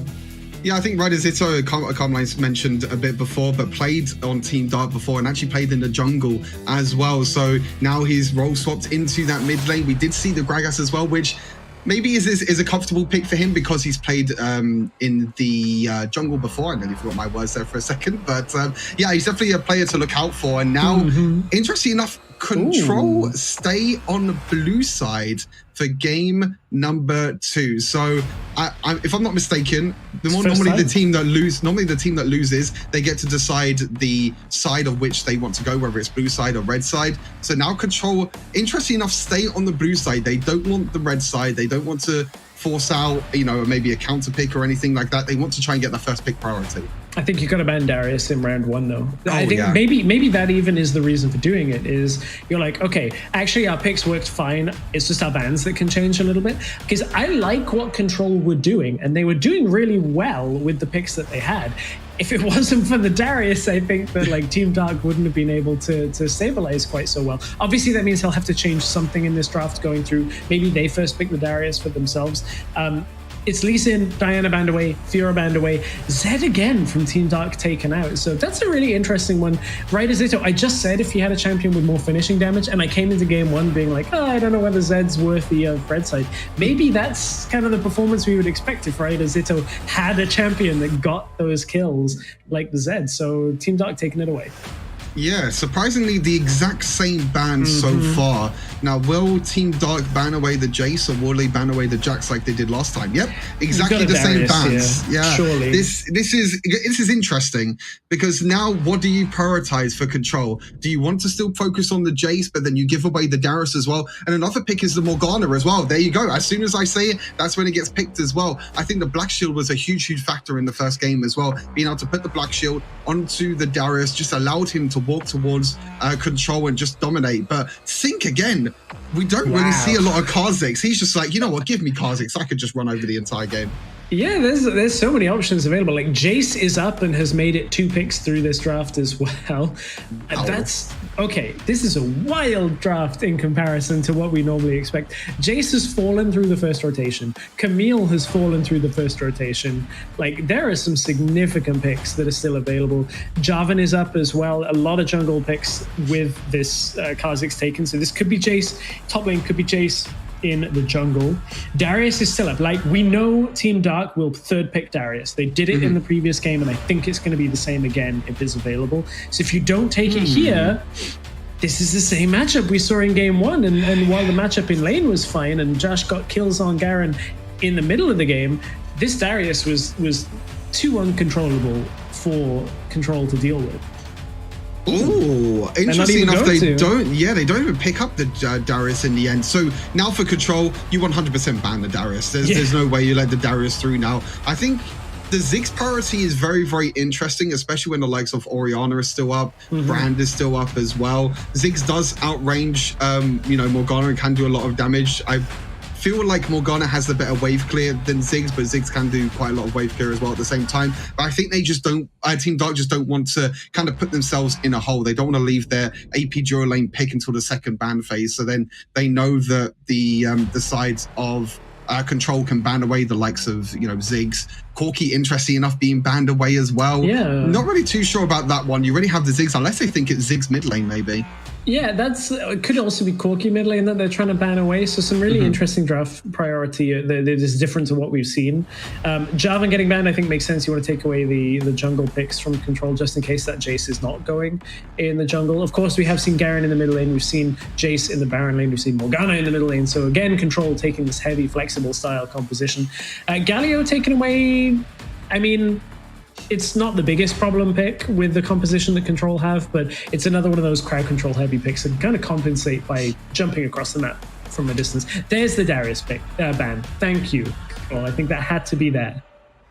Yeah, I mean, I think the Olaf is most likely going to go to Elegi in the Baron lane, to be honest, but I don't think you can take that risk because I think Chingxi can still take the Olaf in the mid lane as well, and you just don't want Elegi to play that Darius again. The reason, I quite like the Olaf pick anyway because it kind of stops all like the dark binding and everything, the slopes and everything as well, and even if there is any more crowd control, but that's a Pantheon pick as well. A lot of short range AD kind of, not really, I would say really bruisers. I mean, I would say there's a lot more damage over to the side of Team Dark with Kha'Zix, with Pantheon as well. Not really a lot of bruiser, I guess you can say. More to do with like heavy burst damage, especially with Pantheon and Kha'Zix. So there's a lot of flexibility here. I mean, we have to assume that Pantheon and Olaf are flexing between mid and top. Pantheon's support is a solo queue thing. I don't rank it for competitive. I think it just doesn't do enough compared to traditional supports.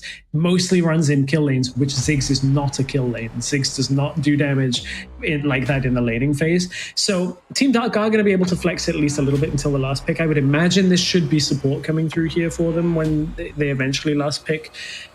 And it could either be jungle, could be marksman, could be mid lane. Controller picking everything other than support at this point. So Renekton, that's going to be Baron Lane Renekton. So probably will be up against the Olaf as well. And my God, is that support Amumu? Oh, then please let me support Amumu.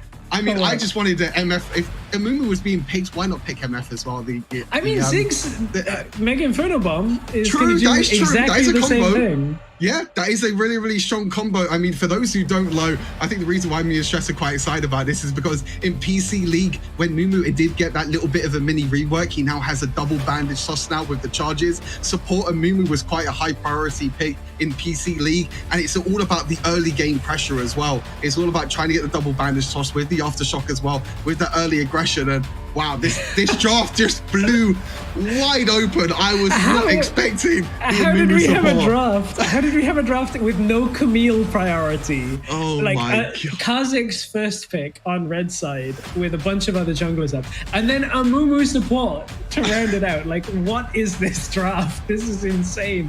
If you showed me this draft, I'd be like, this is troll. I watched North America Wild Rift last night, and I was like, Soraka mid and Janna. These are such troll drafts. We'd never see drafts like that in Europe. And here we are, not 24 hours later, with the Mumu support and Kha'Zix's first pick. So this patch, we said it wasn't going to change much. Maybe. I mean, Amumu got a few changes, right? As you already mentioned some of the adaptations that Amumu's had. So this series just went from good to great with this set of picks. It is Amumu support. It is Pantheon mid against Garen. And I mean, okay, Control. They're 1-0 down. They're now facing up against Amumu support. Do we expect Amumu support to be building damage, or is this a tank pick, do you think? I mean, we haven't seen it in competitive yet. Yeah, for sure. I mean, this is most likely going to be a full tank. You probably see items like Dead Man's Play, even Zeke's Convergence is a really, really good item as well. The only problem really with Amumu down this duo lane, you normally like to pair Amumu with like these early aggressive champions like Draven, like Misfortune, but Ziggs is not really this over-aggressive champion in the early game, and especially when you have a Morgana as well, that can just Black Shield as well. So it can be a little bit hard, but I love Juicy for this pick. Juicy is my favorite support now. Sorry, Komoto, I love you. I know we played together, but you didn't bring out the Amumu. I was hoping you could pick like maybe NASA support, like you trolled me in Origin Series last year, but Juicy on this Amumu, and you can see they're already trying to fight as well. But look, the hooks landed, the damage down it. from me, man. Looking for this first blood, forces out the honey fruit, and friendship ended with Komoto. And somebody from your chat needs to make that meme. I know they're in this chat. Somebody do it. Put it in Stu's Discord. We'll get it on Twitter. We'll get it on broadcast at some point, maybe later or next week. Who knows? Control right now, taking advantage of this bottom lane play. And I think that's really on point, what you're saying about Ziggs. It's like, this composition as a whole needs finishing damage in the sense of like Pantheon has early game damage, can get people low. Kha'Zix can take initial picks on people, but the later this game goes, Kha'Zix and Pantheon both kind of run out of damage, and it's going to be up to Ziggs to start finishing off kills, which is not exactly what Ziggs is best at. So I want to watch how that goes. It's a little bit disjointed for my liking. Yeah, I think Team Dark overall just have a very early game team comp, really, you know, with the Pantheon wants to play aggressive, the Amumu wants to play aggressive, but then you pick champions like really, you know, Olaf and Ziggs that kind of like to scale a little bit. Like they like to get a few items, they like to get a few levels before they actually start to get in the team fights. But okay, we got a little bit too excited about the Amumu pit. Let's kind of get back down to planet Earth for a second. I guess oh my god, the hook lands! Oh, there's no time to calm down. LSG, how did that not? Oh, the flash! This guys, no, you've got to get this kill. That was, you threw everything. They threw every single thing they had at that kill and managed to pick it up.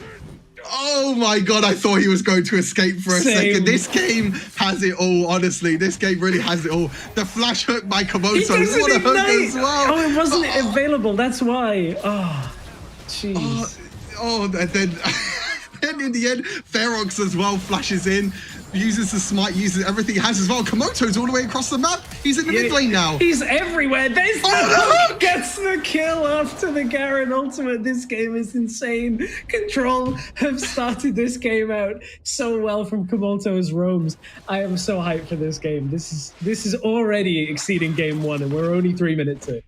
Oh my god, you can see the roams that Thresh has available with Komoto as well on this Thresh, one of his favorite champions as well. We've been seeing him play a lot in solo queue. I think even Hells did a guide as well with Komoto on Thresh as well, so one of his favorite champions as well. And you can see the roams paying off, and you can see kind of how Juicy can't really do much on Amumu. What do you really do early game as Amumu with the roams? I mean, you have the bandage toss, but that's kind of pretty much it, really, to be fair. You don't really have anything else as well. It looks like he's going for Warmog's first item, maybe, for Amumu, which doesn't really have the effect. You need to get a little bit more health until you can get the Warmog's effect as well to get that little bit of extra healing. But a bit of an interesting item choice in the end, but here we are. The Dragon and the Rift Herald has spawned. Who's going to be prioritizing what? There's a lot of members of Control down in this bottom side. They want to get the Cloud Dragon as well. And the extra movement speed actually for the side of Control can be really, really important, especially for the likes of Garen and everything. But look at Juicy.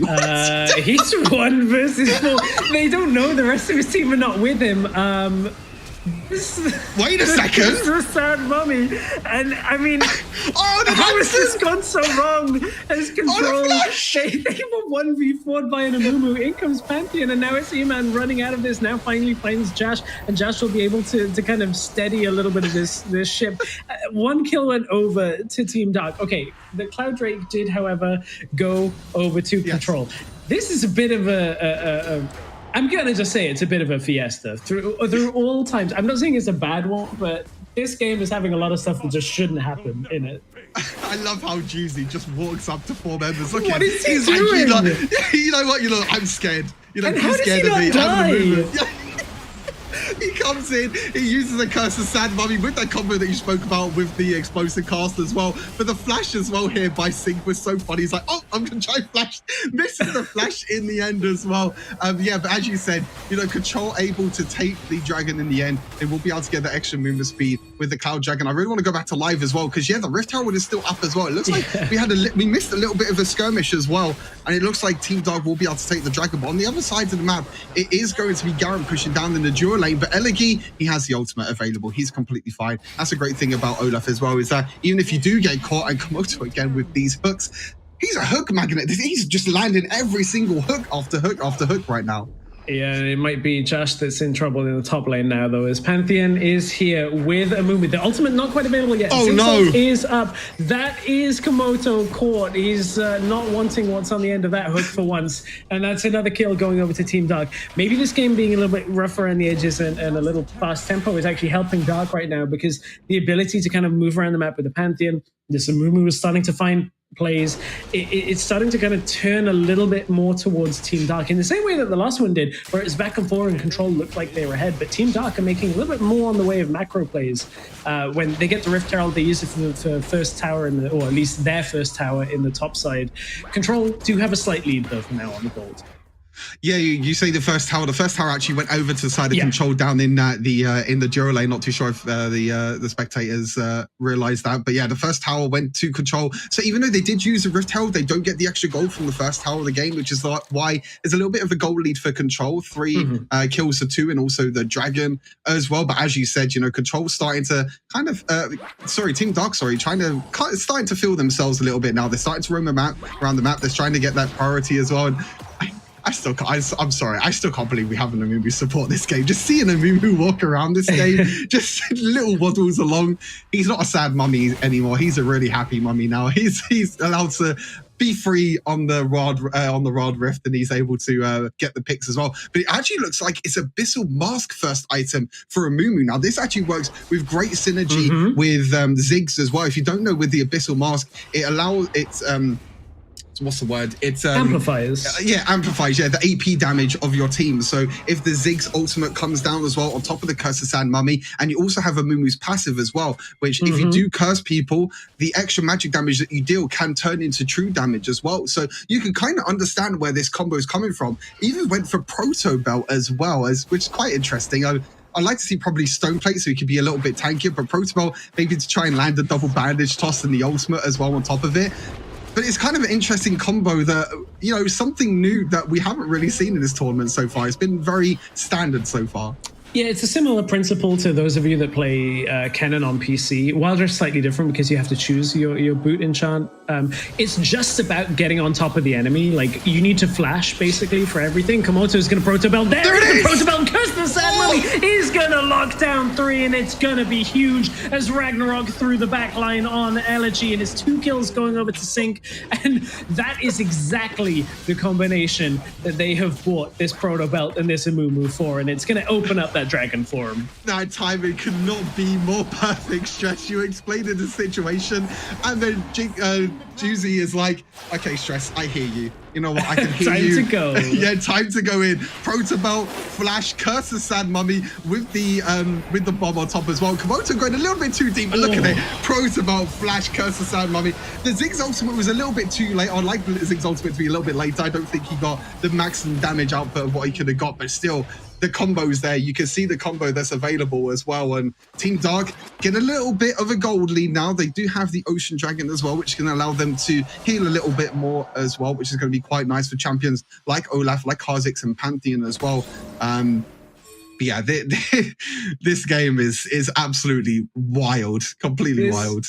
Is insane. The thing is, I don't think this game's this team composition is always going to work out. And I think one of the downsides that we actually just saw is the fact that finishing damage isn't there against the likes of the Renekton and the Garen. They are just going to be able to eat that combo.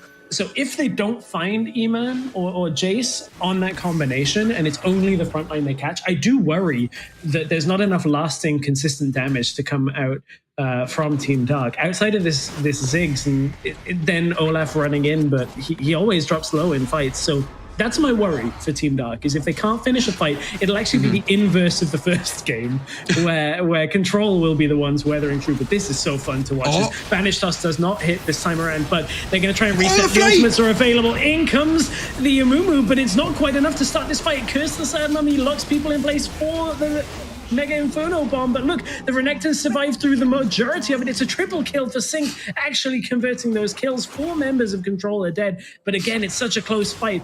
Ryder Zitto wants to try and continue this on.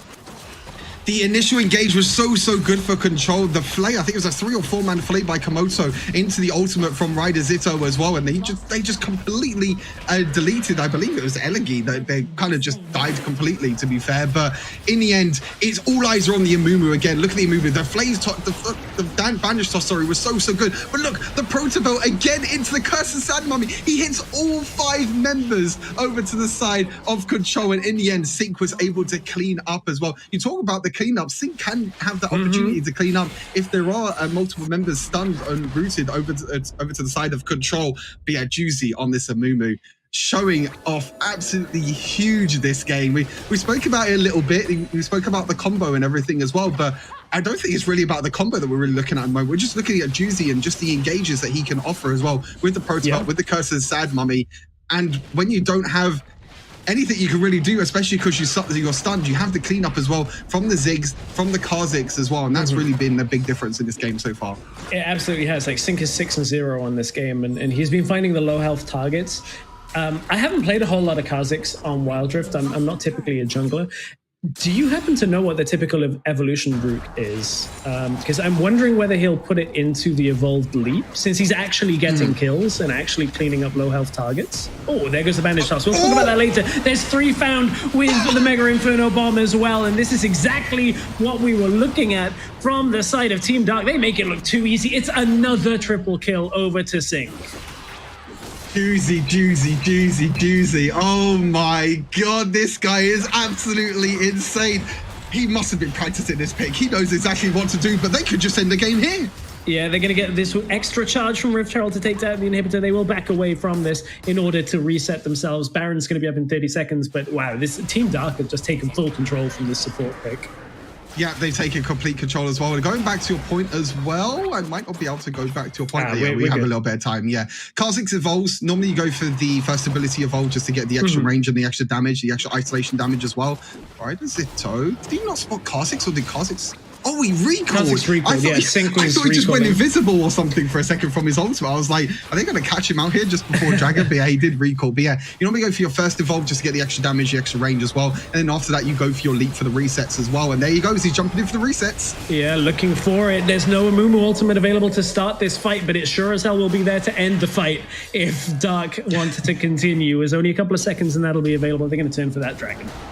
Yeah, they're going to turn towards the Dragon, but yeah, I think this is complete control now for Team Dark. It looks like we might not be able to get a single third game series this entire 2 weekends. It is going to be, well, it looks like for now it is going to be full, 2-0s across the board for the upper bracket, but I mean, Control, they're kind of falling behind now, but yeah, go back to this again. Juicy with the engage, the Protobelt, the Bandage Toss with the Curse of the Sad Mummy as well. And you can see Sync there with the resets, getting another triple kill there as well. I mean, as mentioned, you go for your first ability for the extra damage, the extra clear as well in the jungle. Then you go for your third ability. And then kind of the third one is kind of dependent on what you really want to. Most people go for the second ability just to get the extra spikes, the extra damage, and also get the slow as well from the Serrader's Grudge, because that's a really, really good combo. But some people like to do the ultimate as well, but they're going in again. Lantern out enough from Komoto has maybe saved E-Man. E-Man's going to stasis. There's 3 in place. Wait a second. If that locks, maybe they can turn this team fight back around as Josh is trying to get into the back lane. He's chasing one low health target, and this is a very split fight as Sync has found himself Komoto. There's also a Jace here to be eaten as There's the resets coming through. Not enough frontline, but here maybe is the second half of the fight coming through as right as Ito and Josh are going to try and back themselves away. This Garen does not quite have much damage left. There is going to be a barrier, but it's a legendary performance from Sync. And this game is going to be legendary, from Amumu to support this game to a Kha'Zix cleaning up. Team Dark are going to wipe Control out and end through the bottom lane. Yeah, you can see that the bottom lane is going to be now dead members on the side of Control, and that's it. We don't get a single 2-1, unfortunately, over the past 2 weekends. It is going to be Team Dark taking Control 2-0. They'll move into the upper bracket as well, into the next round against Formulation, which that is going to be another really, really close game. I'm excited to watch. I love that. That's two teams with very unique signature playstyles that I think we can look towards now. Formulation against Team Dark is going to be a fun series, but you know, I predicted Control to win this. Never have I been so glad to be wrong at this point, because that was a very fun second game. Like, nobody was expecting a Mumu support from that we've talked about, at least not in competitive, but what a great start from Komoto. Like, this Thresh was active everywhere on the map, but I feel like Team Dark, their team fighting is just too difficult to deal with. Yeah, you can see the Team Dark wanted to go for them 5 versus 5 team fights, and Sync in the end on this Kha'Zix was able to just clean up every single fight after fight after fight. And you can see, if you do get a bit of a lead with Kha'Zix, if you do get a few items, even if you're against, you know, these sort of AD bruisers and sort of tanks like Thresh, like Renekton as well, look at these Cursed Sand Mummies over and over again. I would love to see what the play of the game is from this game, because honestly, it could be just any one of, I think there was like 3 plays as well. There was one at Rift Herald, there was this one, there was one just before we saw as well, there's one at the end of the game. Look at that, the Cursed Sand Mummy there, hitting 5 members, and we don't really see a Mumu a lot, and he did get a puff in patch 3.08, which was only just a little bit of an extension to his first ability, Bandage Toss, but in the end you can see how effective the Cursed Sand Mummy can be, stunning 5 members on the side of Control, and they were just there to, unfortunately, not be able to take up the victory.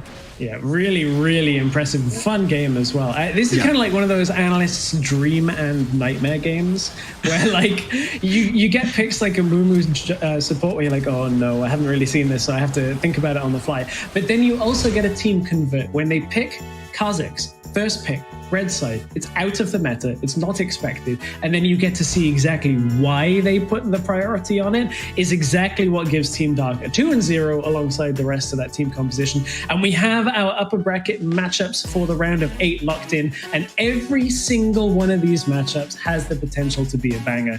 Zero Zone versus Viv, Game Lord versus Queso, Rix versus Na'Vi, and Formulation versus Team Dark are 8 of the absolute best teams we have in Europe going up against each other. Some great games down in the bottom side. I think Mood versus Control is going to be a fun one to watch out for. Weigers versus Principality as well up in that first lower bracket game.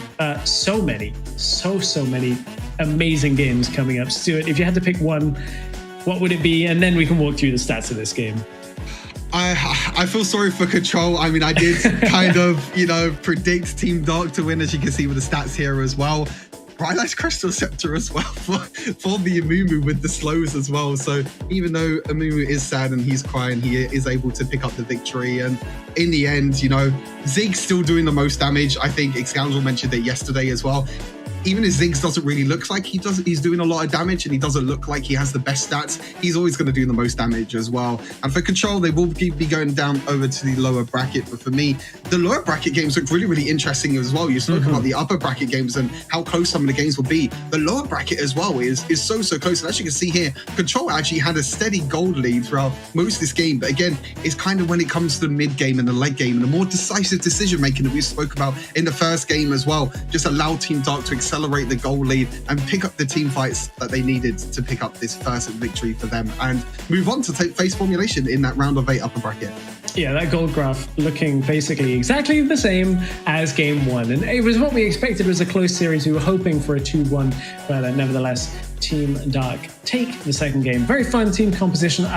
You already said you don't know which player is going to be playing the game. I don't either. There's a bunch of fights that absolutely could easily be play of the game. Let's walk through this Amumu composition. Proto Belt, the MVP purchase, right? Oh my, look at this. It had to be this, didn't it? Beautiful. The Proto Belt onto the Flash with the Cursed Sand Mummy as well, picking off the back line as well. And there wasn't really any protection on the side of Control in the end, but there's not really much else to say. That's like, okay, everyone, you've seen Amumu now. Please do not pick it in solo queue. Please don't pick Amumu support when I'm playing solo queue. Stress, I know you're thinking the same thing now when we play duo queue. Do not pick Amumu support. The pros can play it, but not everyone can play it as well. But no, jokes aside, in the end, Juicy picking up the pocket pick with the Amumu support, I think definitely has to be the highlight of this game as well. And then we'll get into the MVP very, very shortly as well.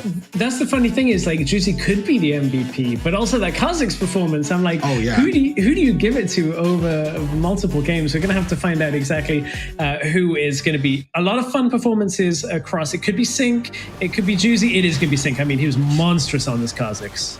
Yeah, Kha'Zix 2 games in a row, you can see it's just a really, really solid all-out performance on the side of Sync, and just shows that sometimes, even though there are meta picks at the moment that a lot of people do pick, if you do get a comfort pick for yourself, something that you're comfortable with playing, you can still run away with the game. And Sync, you can see how comfortable he was on this Kha'Zix in the end, getting the resets, jumping around, especially in that second game as well, doing so much damage on the Kha'Zix. And I think even though I wanted Juicy to get the MVP, and I feel really, really sad for Juicy that he didn't get the MVP, I think Sync is a deserved MVP winner this game. The lower side of that upper bracket has so many good junglers. We have SE7, we have Vex, we now have Sync, who we've seen from as well. I mean, just such a good performance on that Kha'Zix. I believe we'll be hearing from one of our winning teams with Carmeline in just a couple of minutes. We'll find out exactly who we will be talking to. I hope it's going to be Sync. We'll see exactly. When you pick the Kha'Zix like that, it's such a tricky moment to kind of follow through on that and be able to actually pick up the win. Like, getting your priority pick in red side with such contested meta picks is really difficult. And I'm really impressed with seeing how Sync played it out. We do have an interview to go to. It's going to be with the manager of Team Dark, with Carmeline. Hello. So I'm back here, back after these amazing games, and we're going to interview the manager for Team Dark. Welcome, Unique Mario. I'm the AD carry player for Team Dark, and yeah. Okay. I'm so sorry. I was thinking Unique Mario. There's another Mario in the team. Yeah. Okay, so welcome. Thank you for joining us today. And well, I wanted to ask you quite a few things. I gotta say, I propose you to be the MVP. So, but yeah, my first question is basically, what did you expect from this series? Did you expect it to be so close? Because at times it did really seem like Control was about to win, but then you took over and, well, you won. To be honest, our team, we didn't really prepare so much for this tournament because we had it like really much fun in this tournament. The Amumu pick was just like a random pick. We weren't like preparing to pick Amumu, even like Sona for support. But like our team was like, wait, that works. Okay, and that's the thing like we chose, because like they were just like in the start and they were like, it works. And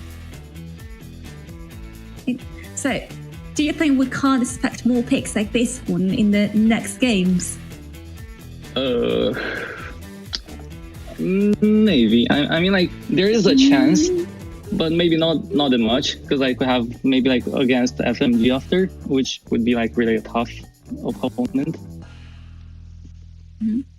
And of course, there's a question to be asked about next week, or the next one. Basically, it's what do you think about your matchup versus Formulation Gaming? Have you watched the games yet?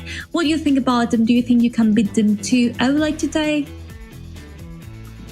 To be honest, we had like really many matches against them, and I was in the same team with their mid laner, and then like we know them pretty well, but they kind of know us really well because they have like 3 Chinese players in the team, and we do the same. We have 5 Chinese. And like we usually like we do like more conversations with them, and then like I think that we know each other really well. Okay, so it'd be the duel of the fates.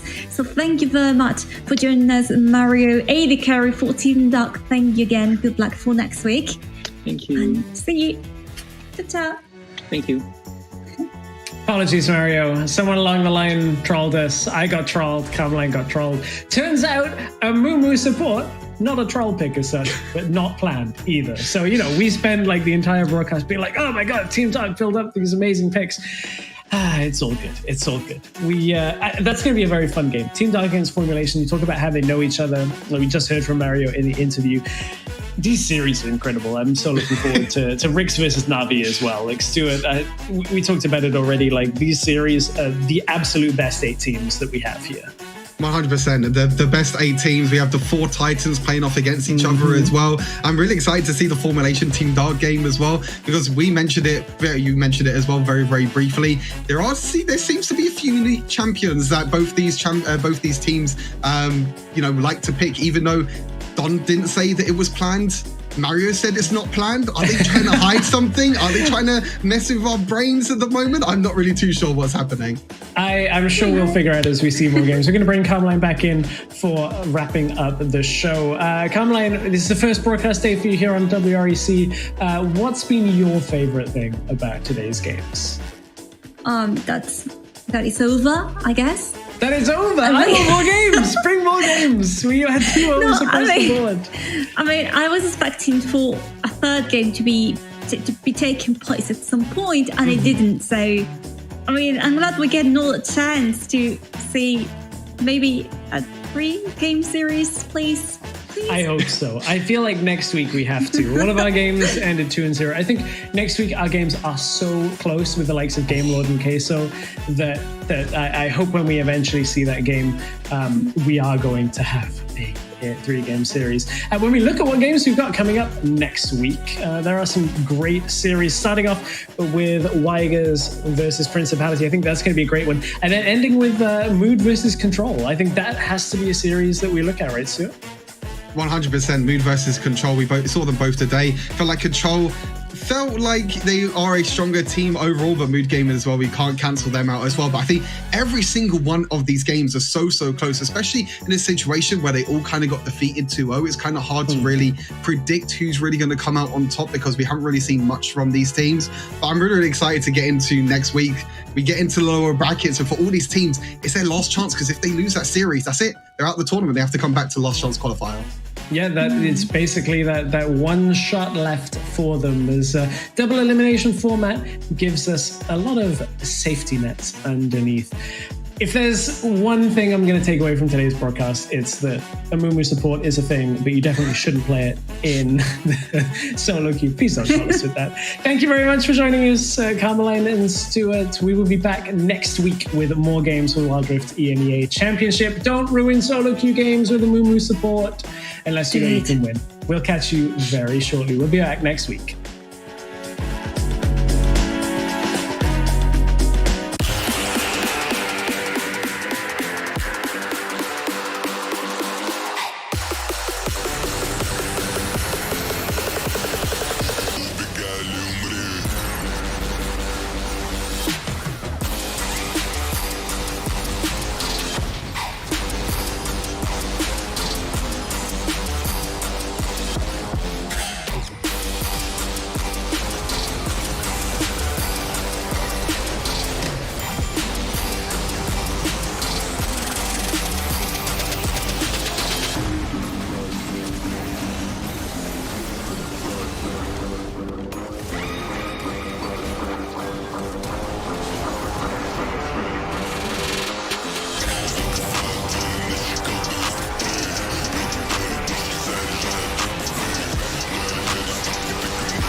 Frozen over, stuck in time.